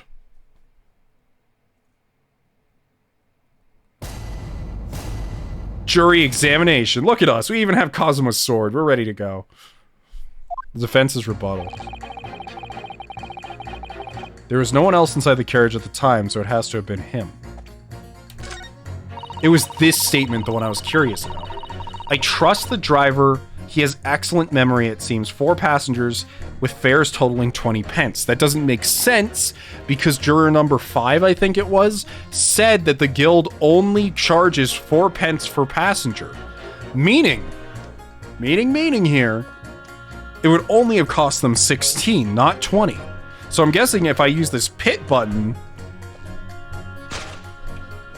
I pit her statement against his. You can trust the guild. Fair fares is our motto. We haven't raised prices above 4 pence for years. Let's go! Objection! Those 2 statements clearly contradict each other. They do? Explain yourself, counsel. Me? Oh dear, what have I said? I swear on Silver Blaze's mane and name. I haven't the first idea what you're talking about. Oh, it's so cool actually seeing him walk around the room. That's awesome. I really like the presentation in this game. This is great. According to the group testimony we've heard so far, there were 4 passengers on the omnibus on the night in question. And according to the coachman, Mr. Beppo, he took 20 pence in fares. Quite right, I have those precise details typed neatly here in front of me. And juror number 5 also told us the following. The fare for the omnibus is always 4 pence. That is a fair and convenient single price, just the way London's carriages should be operated. But that doesn't add up at all. In fact, it leaves a glaring discrepancy in the facts. Why, man? Why? I can't count! 4 passengers paying 4 pence each. If you do the multiplication... Ah! It would be 16 pence! Exactly. As I said, it doesn't add up. The figures are different. By 4 pence, in fact. Or precisely 1 person's fare. He has that same smile. That is the same smile that Phoenix and Apollo have. Like, they all get this same face when they're right and when they're getting somewhere. You can see it on their face how much they love doing this. One person's fair. Yes, in other words, on the omnibus that night, it's distinctly possible there was another passenger we've heard nothing about. Good gracious. This can't be right. The coachmen of the guild are good, honest men, one and all. Trustworthiness is our watchword. The figures your coachman claims most certainly do not add up. Your watchword, good sir, is a fallacy. I beg your pardon. Oh yeah, get them to hate each other. Fight, fight. We win when they start punching each other. If a chair has been thrown, we have won. Man, what does a bad pit look like then? I don't know, actually. It's interesting. The smug that's lasted generations. Mr. Guildmaster, I think you ought to consider that if this trial were to end now, the news will surely spread all over London. News that one of your coachmen tried to hide the fact that he lets nefarious characters ride his omnibus. Whew. Alright then, how do I make it so this miserable trial doesn't end, Well, according to my book here, you simply launch a ball of fire into the innocent side and set the scales. Now hold your horses here, coachman. We're all in agreement. Why do you have to... Wait till I get my hands on you, Beppo. Beppo's gonna die. Beppo, I swear to God, I'm gonna put you in a chokehold. I'm gonna pile drive you off the edge of the omnibus. This is all very irritating. Begging your pardon, sir, I'm going to do the same. Oh, I like how their actual, like, the backs on their seats change. That's pretty neat. For the love of Mike, not you as well, Mike. What? A penny can be the difference between a smile and a tear, after all. I certainly can't put my trust in someone who doesn't follow my exacting standards in financial matters. Oh, really? I, for one, think it's only proper that we hear from the witnesses again. Oh, well done, Mr. Naruhodo, you did it. We can manage to change 2 more jurors' minds. British saying, for the love of Mike. Yeah, that's what I figured, but it was like... Huh. Very nice Londoner detail. Interesting. We can force the trial to continue. 2 more, actually. There is something else that's bothering me about a couple of their assertions. Then that's where you must strike next. So I need to pit 2 more jurors against each other and show there's another contradiction in their assertions. I think there was a statement between the old lady and someone else. So I need to pit 2 or more jurors. Yeah, okay, I just read this. Exactly. You can do it. Well, the scales of justice have shifted, but they still weigh heavy on the side of guilt. Counsel, you have the floor again. Continue with your summation examination. Changing my leaning to innocence, I should like to hear what the slipshod bookkeeper has to say for himself. He stuck the chap next to him just like this. Brazen, I must say. Absolutely brazen. So can I just do this and see what other people are saying and back out? Okay, yeah. Instead the carriage at the time, so it must have been him. That doesn't have anything to do with anything. I simply have typed and collated all the statements. Yeah. The scoundrel stabbing that poor man on the floor. Oh, yeah, okay. That's what's contradictory, because they said he was on the floor and then he stabbed him. But this is saying that they stabbed him while they were next to each other. Got it. Objection! Those 2 statements are completely contradictory. What? Explain, counsel, post haste. Oh, dearie me, I was only knitting a jumper for my other half. What's all this claptrap? What does contradictory even mean, I ask you? We've heard from more than one witness, but they allegedly saw the actual moment when the defendant stabbed the victim. Now, out of curiosity, juror number 3. What? Can't you see I'm busy here? You got your knife stuck in the desk? How would you say the defendant stabbed the victim? What sort of motion was it? Ha! Want to test me, do you? It was like this! The fellow next to him without even getting up, just like the prim banker said. Yes, that was Mr. Fairplay's testimony. Quite true. Now then, juror number 6. Oh, is it me, is it? What can I do for you, young man? How would you say the defendant stabbed the victim, madam?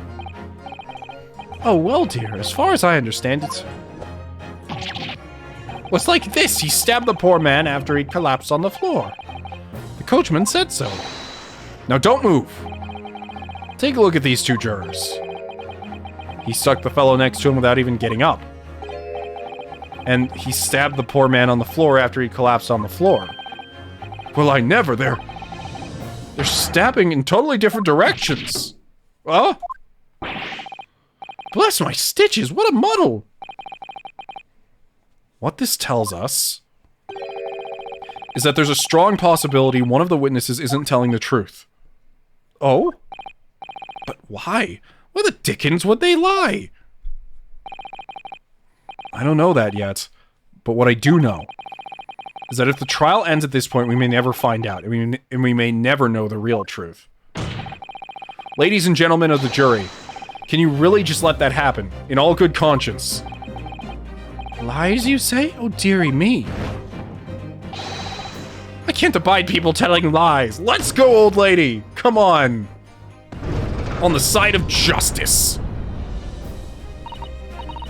The scales! I don't believe it. They're even now. Wait! Now hear this, my fellow jurors. I warn you. You cannot listen to this man. This dude is so adamant. Look at him. In his black suit, he's clearly some devious Eastern sorcerer using magic on it. You're at the point where you are making giant clock towers with cogs in it, but you're still worried about sorcery? If I could use magic, do you really think I'd be putting myself through all this? Answer me this, dark jinx. Huh? Me? What exactly is the problem?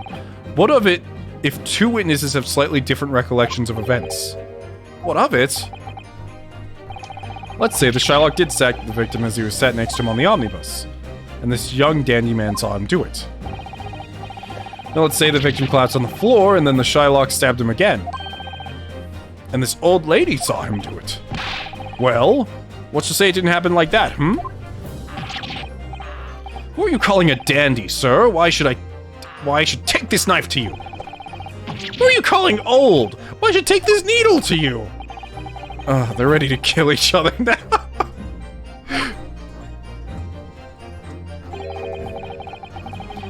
But could the foreman of the jury be right? Did the 2 witnesses see 2 different moments of the crime? It's actually out of the question because if we look in the court record, the autopsy report states that stabbed once in the abdomen with a knife. No more than once. It's out of the question.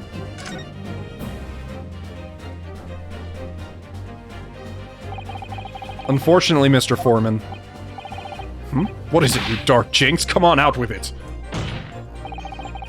What you're suggesting is impossible. It's out of the question. What? Or what are you talking about, man? How can you possibly say that? You do realize I'm only doing my job.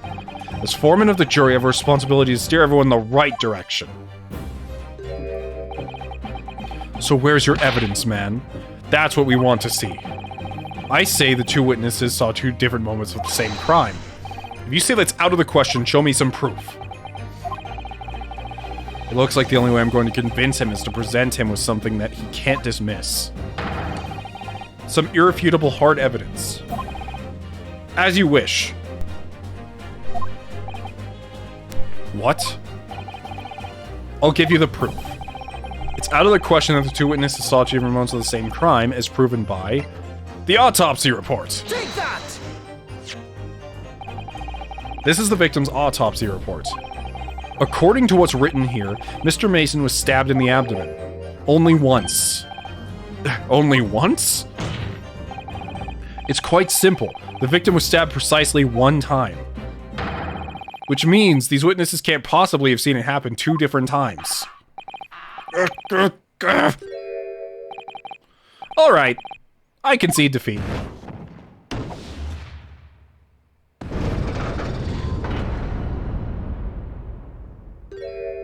Did I just do it? Wait, that means the 4 jurors are now leaning to not guilty. We've done it, Mr. Naruhodo. We've won! I can't believe that shit worked. What are you playing at, you dandy fool? Shut your trap, sir.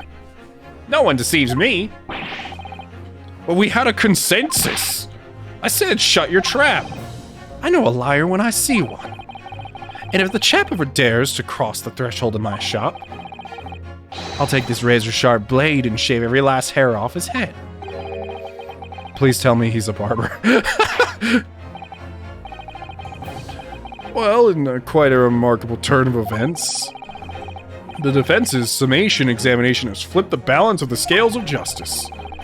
The jurors now stand at 2 for guilty and 4 for not guilty. Accordingly, there is no longer a large enough majority among the jury for me to adjudicate. The trial must continue. Let's go, we did it! Take that, Dracula! I hereby ask the defense, prosecution, and witness to return to their places, and I call upon all of you to continue to pursue the truth.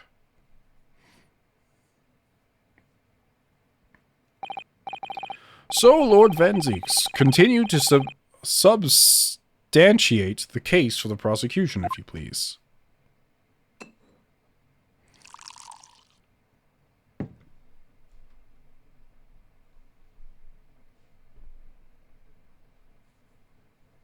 Are you even drinking out of that? You've, like, poured multiple glasses, but I haven't seen you drink it. Okay! Having savored the rich aroma of the carmine contents of this hallowed chalice, it may seem crash to crush it to dust. Pray forgive the discourtesy. Lord Vanzieks! Is it cold in here, or is it just me? As your antiquated tome no doubt says, the prosecution may not speak during a summation examination. So I honored a deathly silence and listened to the charade. It seems I overestimated the intelligence of the jury. Well, no matter. There is nothing so hard to prove as self-evident truth, it would seem. No, and why else would we grace the courtroom with our presence after all? So, let us proceed to the next round of battle. Whoa! The coat is off!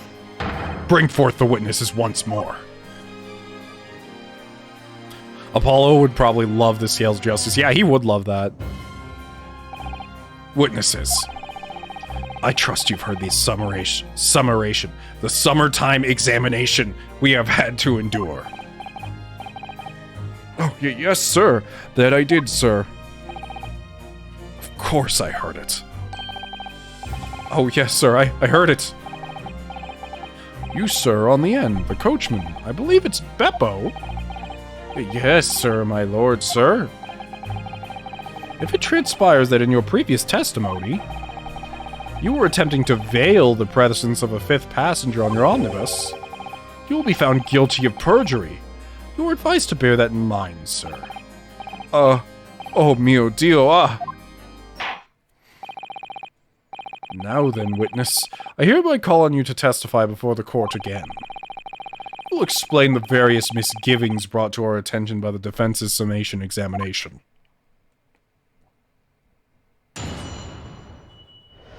They're all freaking out right now. I only carried for 4 passengers that night, I swear it, but, Well, I, for one, was told I had to pay 5 pence on the bus. Oh, I see. He said that he had to stop by the pub on the way home. I'm guessing he has like a drinking problem, but he doesn't have enough money to fuel the drinking. He fiddled us on the fair, he did. And then I saw that blood-curdling sight as well. It's all too much.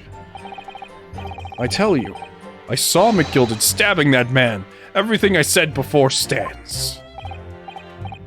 Yeah, yes, he stabbed him. Yes, he did. I think so, yes. Council, make sense of this for me, please. The phantom fifth passenger, conjured into existence by my learned Eastern friend over there, never existed. The confusion has arisen from the coachman's sly little cozinage. Beppo, explain yourself! I'm just terribly sorry, good guild master. Oh, he does have eyes. They look weird. The guild's fare is 4 pence across the board. You should know that. Am I to understand that you've been overcharging our passengers by a penny a fare? It's so cold. The last run of the day is always half empty. You've been dishonest, coachman. I'm so sorry. You're a disgrace, Beppo. A disgrace. And your selfish actions have brought dishonor upon the entire guild. If I may, sir. I had to pay 10 pence on the bus just last week. What? 4 passengers at 5 pence each is, yes, 20 pence. I've done the arithmetic 10 times already, but I just can't make the result come out differently. No, that figures. Well, it would appear that one of the aforementioned misgivings has already been explained. So, counsel, for the defense, your cross-examination, if you please. We've already had the pleasure of a protracted summation examination today. I see you intend to continue the parlor games. Absolutely! Let's go. We are honoring our boy Kazuma, never giving up. Various misgivings. I only carried 4 passengers that night, I swear it, but, I'm kind of scared to press anything that, like, doesn't need to be pressed, you know? I'm sure I can't, like, mess it up that bad, but still.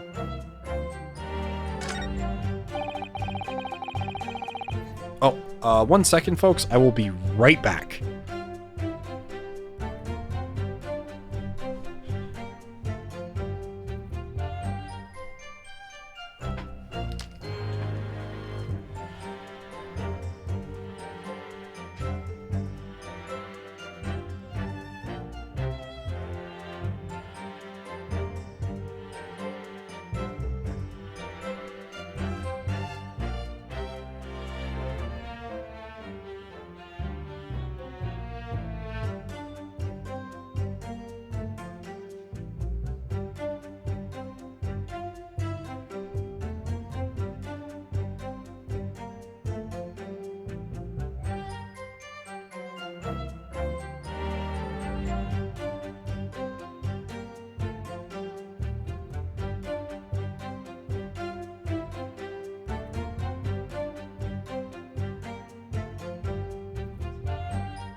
Alright.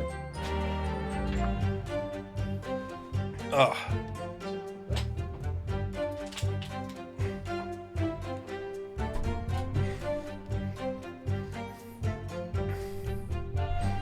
Hello, hello.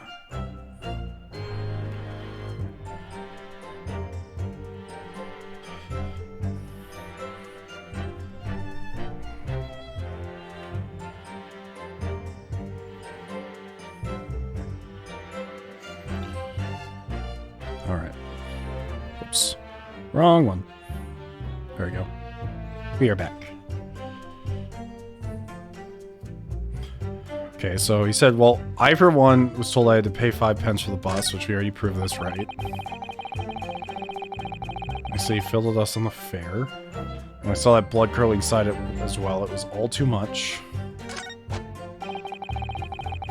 I tell you, I saw McGilded stabbing that man. Everything I said before stands. There's really nothing to press there.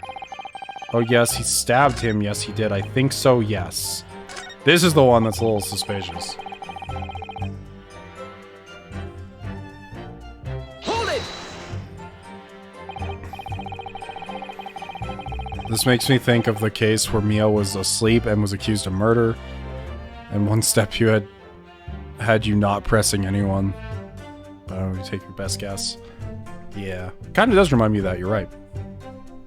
Hello again, Bad. Earlier you testified that you saw the moment when the defendant allegedly stabbed the victim, didn't you? This still can't work because he's on top of the cab. Like, that doesn't make any sense. Gonna look around still. Oh, yes, that's right. That said, the victim was on the floor and described the assailant was holding the knife in an ice pick grip. There's no way they could have seen them.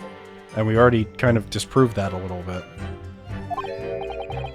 I suppose I might have, you know, yes, put the cart before the horse, maybe. What is this? I'm quite sure about most of it. I was driving the horse and I heard a scream from the seats of the roof deck. Oh, I expect that was me, sir. But when I turned around, yes, I saw it through the skylight. The gentleman was on the floor and the knife was sticking up out of his midriff. That's right, the fellow holding the handle was the famous man, yes.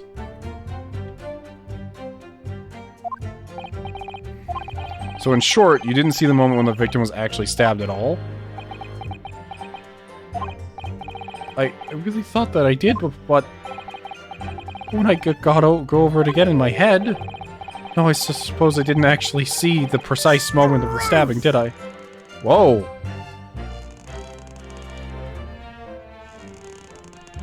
Pursue? Excuse me! Excuse me! Do you have something to say about that, Mr. Fairplay? Now you listen to me. I know what you're thinking. You didn't really see the exact moment the fellow was stabbed. What are the chances of that? Huh? Are you asking me or telling me? He's getting flustered. Might be able to extract some new information from him if I answer him cleverly. Wow, I've been guessing really well this case in particular. Could he have just happened to see the exact moment the crime was committed? I'm gonna say no chance. Some days are like that. This is very weird. It's like, some days are like that. Yeah, you just accidentally see murders. Just like Phoenix Wright, all guessing all the time. No chance. Well, it's a little hard to believe, certainly. Unless you spend your time peeping through a skylight on the top of an omnibus, that is. Peeping? I'm a respectable city banker, I'll have you know. And I know what I saw. I remember it clear as a Ballarat day. It was a grim scene, I don't mind telling you. Thank you, Mr. Fairplay. Oh, excuse me if I was getting a little hot under the collar there, my lord. I would ask you to supplement your testimony with a clear statement about what exactly you saw. Oh, I can do that, alright. I can tell you just how grim it was. 100% qualified lawyer. Man, this judge is great. Yeah, I actually really like the judge in this one. He seems, like, competent. Obviously, he is, like, the same...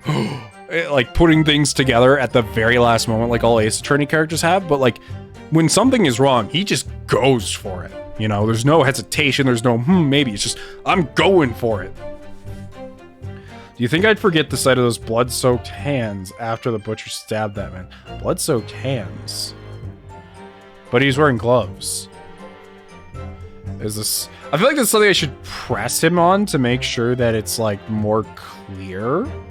But I'm just gonna straight up present it. I think I'm just gonna straight up go for a presentation here.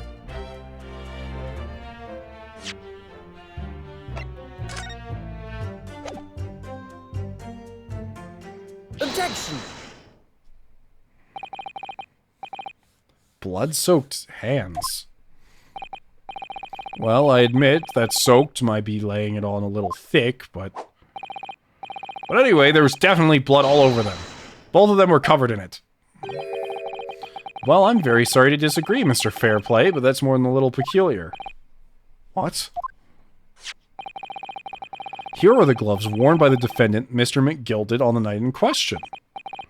Oh, yes, right. And there certainly does appear to be a sizable dark-colored stain there. But as I'm sure you can clearly see, it's only on the right-hand glove. Wait, oh, that's what we're pointing out? I thought we were pointing out the fact that he was wearing gloves. Is he chewing his cane? Ew, that's so bad for your teeth. Stop that. That's so gross. In short, Mr. Fairplay, your testimony's inconsistent. But, no, that can't be right. So you're a liar here, then? That's right. You were quite clear about it. You said it was both hands.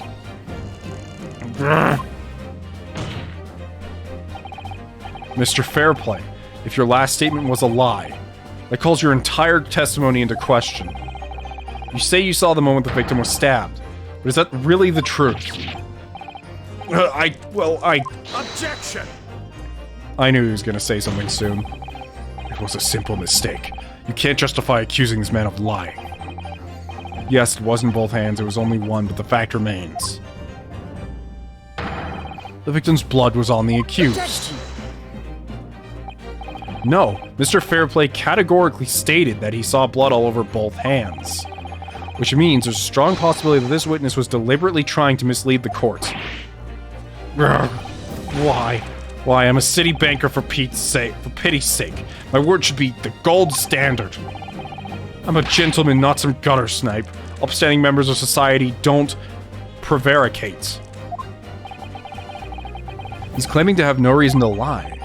But is that really the case? Mr. Naruhodo, if we had some evidence to explain why Mr. Fairplay might be lying, we could turn the tide on this trial completely. Something to show this man's compelling reason for him to lie in his testimony. I'm gonna say that we have evidence. Let me check something really quickly. See, we have this that's irrelevant, that's Cosmo's armband. It's Cosmo's armband! It proves that he's lying. There's the photo itself, which doesn't... I don't think it really shows anything. Can't see most of his face, as it's stated. Got the knife. He also has a button missing from his shirt. I feel like that might be important later. But for now, we can ignore it. We have the gloves, which I haven't really looked at too much aside from the blood stain that's on them, which we already know about. There's the card itself. Wow, we can really just look at this whole thing.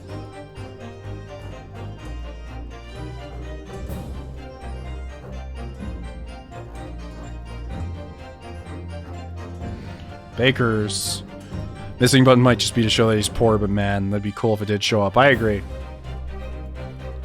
Job Masters, London head office. See, there's a ladder. It's number 418. Oh my god, it's the Phoenix Wright Omnibus! Are you kidding me? Are you serious? What? This cannot be explained. See, there is a latch here. I do want to take a look at this. You can certainly see inside the carriage through the opening, that's for sure. Yes, and there's a lamp in the enclosed cabin. So I'm sure the witnesses would have been able to see quite clearly. That's not good for us. I don't think it's this. I'm gonna say it's the ledger, I'm guessing. I haven't actually looked at it yet. This portfolio must contain all sorts of secrets of London's gentry. Oh dear, do you really think we ought to look inside? Well, it's not as though we know any of London's gentry personally, is it? Apart from our great detective friend, perhaps. Oh yeah, I forgot about Herlock. Actually, I wonder. I assure you, we will not find Mr. Shelm's name inside. Well, let's see what we find.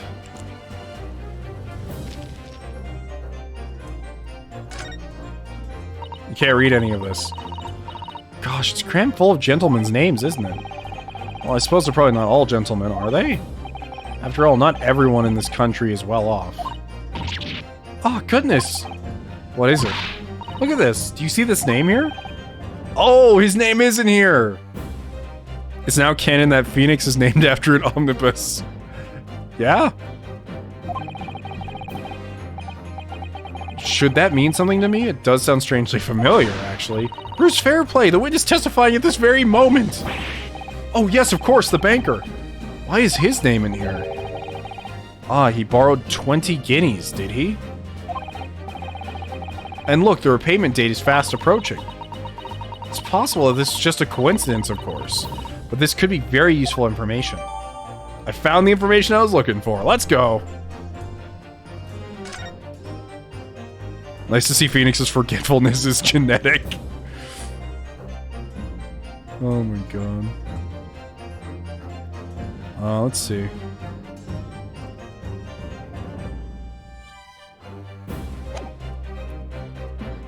I have evidence. My lord. Yes, counsel? The defense is ready to present evidence. By Jove, are you sure?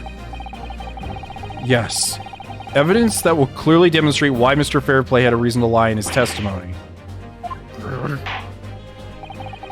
Very well. Hereby call on the defense to present its evidence. The evidence that demonstrates as a motive for the witness's alleged deception of the court. Take that! This is a list of the debtors who owe money to Mr. McGilded.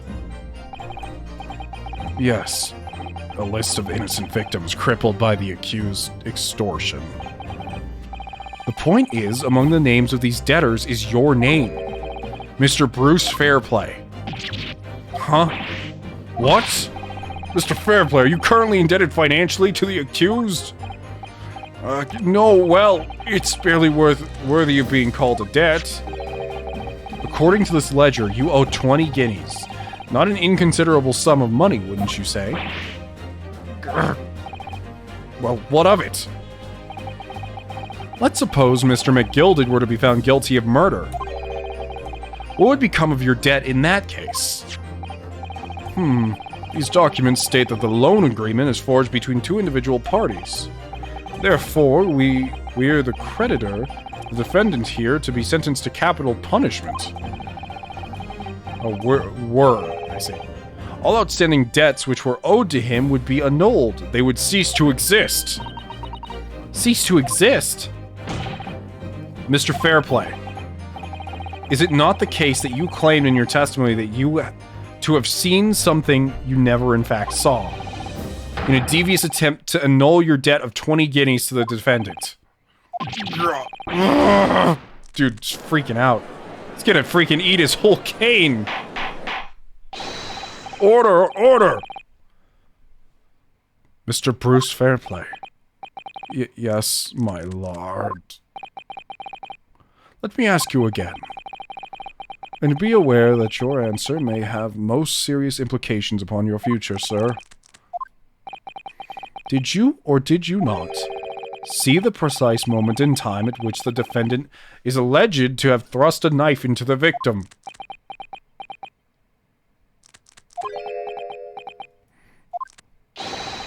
Your silence speaks volumes.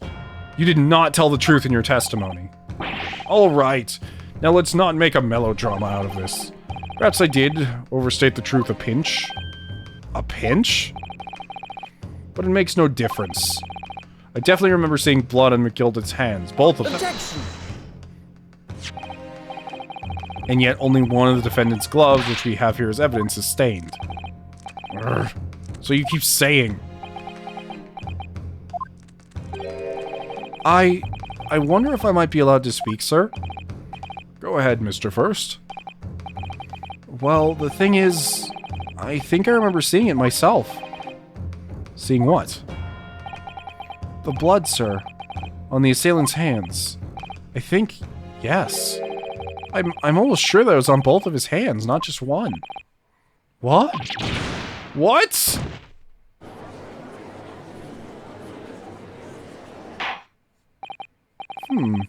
It would appear that we're going to need further testimony from all you witnesses. This time I would like to know precisely what you did, and what you did not see. Did I make myself perfectly clear? Do I have to come down there and slap a bitch? Yes. Mr. Naruhodo, this is good news. The course of the trial seems to have shifted slightly at last. Yes. I might finally have a chance to turn things around here. Alright, let's see. There is blood on both hands of the assailant.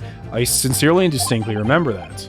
However, I suppose you might say that I didn't see the exact moment the stabbing transpired, if that matters.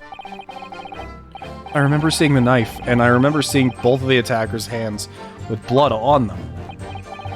I didn't actually see anything myself, no. Not until I heard the scream. Anyway, the fact remains. There can't have been anyone else inside that carriage, or we all would have seen.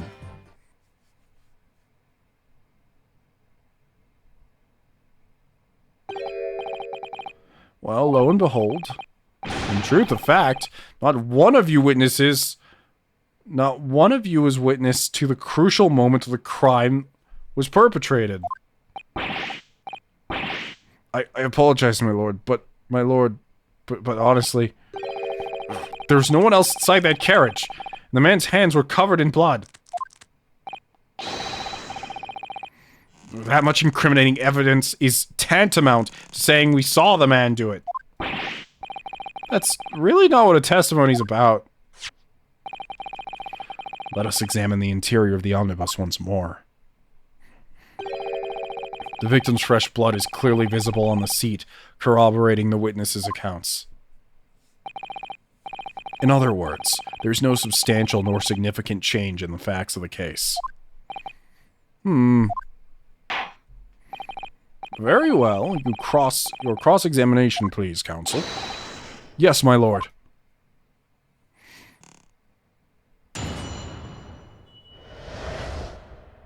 What the witnesses really saw. So there's blood on both hands of the assailant. Distinctly remember that. However, I suppose you might say that I didn't see the exact moment that stabbing transpired, if that matters. Okay, that's not important either, because this is him telling the truth that we coaxed out of him. Or at least, I guess, in my opinion, it doesn't matter too much.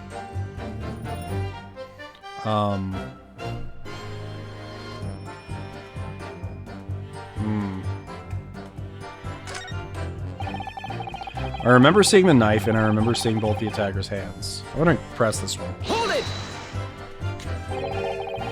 You definitely saw that too? Blood on both hands? Yes, sir. I mean, I know what you're going to say. Only one of Mr. McGilded's gloves has any signs of blood on it. That's right. The thing is, as far as I remember, sir, when I looked down and saw Mr. McGilded sitting beside the other fellow, I don't believe he was wearing any gloves, sir. He wasn't wearing these gloves? That's correct, sir. And I saw the blood on both his bare hands quite clearly. It's true that the dark-colored stain on the dark leather gloves wouldn't have been easy to see. I should point out that the police officer who apprehended the accused on the night in question reported that there was no trace of blood on Mr. McGilded's gloved hands. There wasn't blood on his hands. This is puzzling indeed. This must be significant somehow, I'm sure of it. Yeah, no blood on his hands. I didn't actually see anything myself, sir. Not until I heard that scream. Okay, yeah, we got that out of you. You're telling the truth there. Anyway, the fact remains there can't have been anyone else inside. I don't know, press this one too. Oh, not present. I want to press. Hold it! and everything you saw of the incident was through the skylight on the roof. Which, this is a very, like, odd position to be asking about this from, because the deal with the skylight is that it's in such a weird place. It's between the front and back seats on the roof of the omnibus, right? Like, if you look at the top here, it's back here, meaning, like, if... So, what he's saying, let's see. He said he saw the incident. If I go through the history, there can't be anyone else inside that carriage or else we all would have seen. But that's not necessarily true. Because, here's the thing. The person in the front can only really see this side of the cabin. Right? The side where there is no stabbing happening. Unless he leaned far over and looked here. The person in the back can only see this side. So.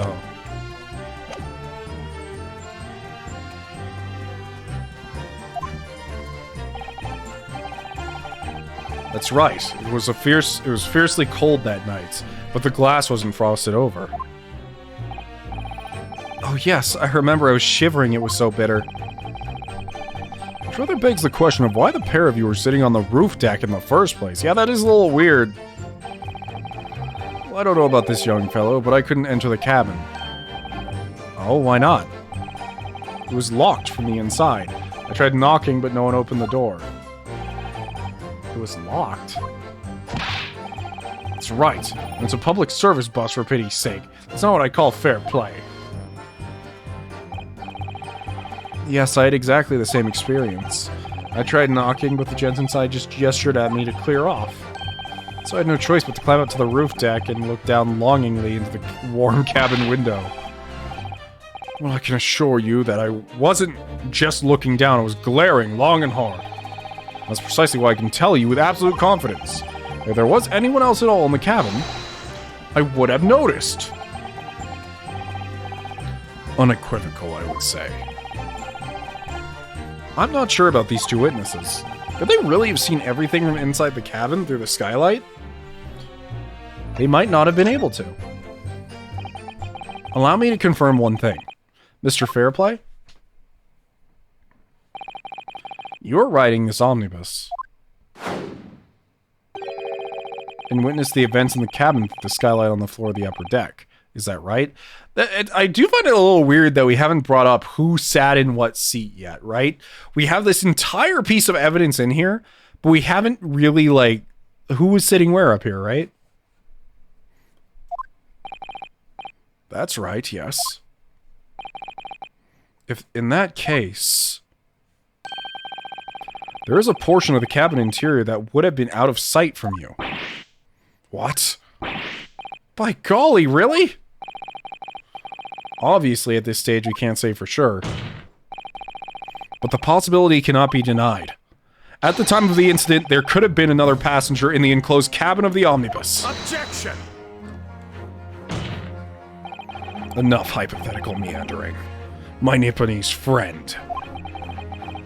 The prosecution demands that you substantiate your claims. After all, the scene of the crime is here, in the flesh. Very well, I will uphold the prosecution's demand. You will identify the area, this cross-sectional plan of the omnibus. On this cross-sectional plan of the omnibus. Where exactly in the omnibus are you suggesting this potential extra passenger could have been substantiated? Well, because there's a couple things, right? If you're sitting up here, you can't see back here unless you turn around. I guess what it... Because here are my two thoughts, right? There could be someone on the front, but that's not how it's going to work. So what I'm going to say happened is this game's assuming that this man does not turn around. This man does not turn around to look down here. So I'm going to say because this person can always see over here where the murder happened, it's this spot. Take that! Both rows of seats on the roof face in the direction of travel. Whereas the seats in the enclosed cabin face each other, which means the visible part of the cabin, which passengers on the roof deck can see through the skylights, as I've drawn here. That's right, my lord. As you can see, the seat opposite the one on which the victim and his attacker were sitting is obscured from view. In other words, if someone had been sitting on that seat, it's quite possible that these witnesses would have been completely unaware of it. Grr. I mean, why haven't we brought the defendant in here in a while? Couldn't we just ask him, hey, was there someone else in there with you? Like, he's pretty crucial to this case. I'm surprised you haven't brought up the defendant's opinion at all. It's quite possible some phantom was sitting there. You Nipponese have a foreboding habit of obscuring the truth with ambiguity. I concur with the prosecution's rejoinder. In a British court of law, evidence is paramount. I cannot entertain this conjecture, counsel. That is, unless you're able to put a name to this mysterious passenger to whom you allude. Can you, Mr. Naruhodo? I honestly don't know. Who could it have been? Who could have been in the other seat which was out of sight from the witnesses on the roof deck? Well, I have to say I have something, or else, you know, this is over. If I say, I don't know, they're just gonna be like, well... yeah. Understand, my lord. The defense would like to put forward a name. Oh, I see! I see what it's trying to point out! That's where Magnus would have sit. Or sat. In the truthful situation going on here, right? You are a fool. That response was a desperate attempt by a man who has no notion of his own limitations. A toast to hard lessons not yet learnt. Let us not delay, counsel. The defense is still to name the passenger in the other seat. This could be it. This could be the chance I've been waiting for to turn the trial in my favor. On that night, on the night of the murder, the person occupying the seat in the omnibus cabin that was obscured from view was indeed... it was Male Strongheart. He's 52? Damn. A strong-looking 52-year-old. And Susanoo's only 16? Heck, I can't tell these characters' ages at all.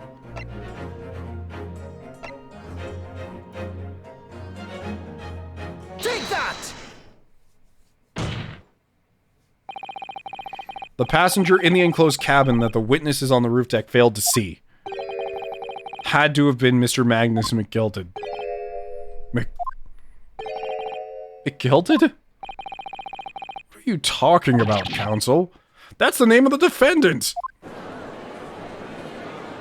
Why isn't he here still? That's the weird part. Like, I know he's not testifying.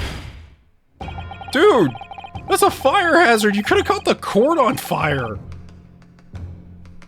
Imagine if that, like, splashed on people and caught on fire like a Molotov. What is a man but a miserable pile of secrets? If I desecrate this chamber by smashing my hallowed chalice, do not forgive the discourtesy. Or do forgive the discourtesy. Landlord Sykes! People talk of those tiny island nations in the Far East as having a learning and culture of their own. But I see they use the terms ill-advisedly. What are you trying to say? Let me explain in terms that even a student of an artless backwater such as yourself might understand. Jesus. When the bloody scene unfolded, the victim and his assailant were sitting side by side. Multiple witnesses have attested to the fact. It's the very premise on which this case is built. Objection! But that premise may be wrong. What? If the victim really was sitting beside Mr. McGilded, it creates an inconsistency that can't be reconciled in any way. What inconsistency, counsel? The defendant's gloves, my lord. Both witnesses made the same testimony. They claim that there was blood on both hands of the person sitting next to them. Objection! Yet we know the truth to be otherwise. Only one glove bears the gory remains. The point is, even in the face of this irrefutable evidence, both witnesses have maintained their stance. Yes, their testimony remains unchanged. Exactly. They both adamantly swear that they clearly remember seeing blood on both hands of the assailant. In short, their memory of events is correct, and their testimony reveals the truth. It was somebody else sitting beside the victim that night. A third party we have yet to identify. And the victim's blood was on that passenger's hands, both of them. Objection! And who is this third party? Obviously, the true culprit. Extraordinary.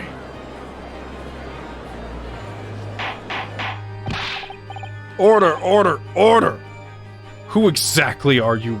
What exactly are you postulating? Objection! The defense's postulation is just that. Nothing more than conjecture. The witnesses have clearly stated that they saw the accused. Objection! But when elaborating on his testimony, Mr. Fairplay said the two of them were wearing hats, and I couldn't exactly make out their faces. Yes. The tops of their heads were obscured by the roof. I could see the rest of them, though. Yes, that's right. Both gents were most certainly hatted. Hatters do tend to notice such things, sir. And what particular styles of hat did the two gentlemen sport, Mr. First? I'm afraid I don't remember. You call yourself a hatter? This style of hat makes no difference. There was no third passenger in that cabin. How can you be so sure? Because if there had been, the accused Mr. McGilded would undoubtedly have offered to depose the fact. Unless, that is, you're proposing an even more preposterous explanation. That the accused failed to even notice the presence of the true culprit in the very cabin in which he traveled.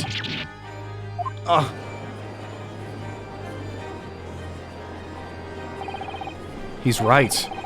If there was another person traveling in the enclosed cabin of the omnibus, it's inconceivable that Mr. McGilded would have been unaware of it.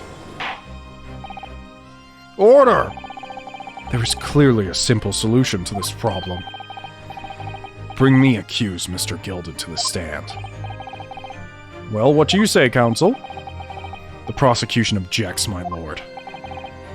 On what grounds? As a suspect, he will already have made a full statement to the police. But what if there's some reason why he's unable to speak freely? Magnus McGilded is no uneducated ruffian. If it indeed turns out the man has been withholding information, you can be sure it will have been a most deliberate act. Counsel for the defense, what is your opinion? My lord? Should we ask Mr. McGilded to testify or not? Yes. The truth is important. Yes, we need to hear what he has to say in order to find out the truth. The defense would like to call Mr. McGilded to the stand. In that case, I would like to hear the opinion of the jury. Oh, yes, I need a little time to consider this. If you ask me, I think we should hear what Mr. McGilded has to say. Get the man out here, I say. It would be utterly illogical not to hear his testimony. When some needs doing, get it done. That's how I run things at the guild. Hearing what the patron of my favorite little park has to say, oh yes, that would be lovely. Yes, the jury says the man must be heard. He's literally just waiting for what other people say. Wait a second, though. I'm not, like, how do I say this? I'm not saying the man is guilty, But they're talking about a bunch of people wearing hats, and that guy who's acting like super sketch is also wearing a hat. Not that he has anything to do with the case, and he's just some random guy pulled off the street, but wouldn't it be funny if, like, he had to do with this? Bailiff, show the defendant to the stand at once. I mean, he is literally just some random dude, but still. It'd be pretty illogical if it was him. Now maybe what actually happened that night will finally become clear.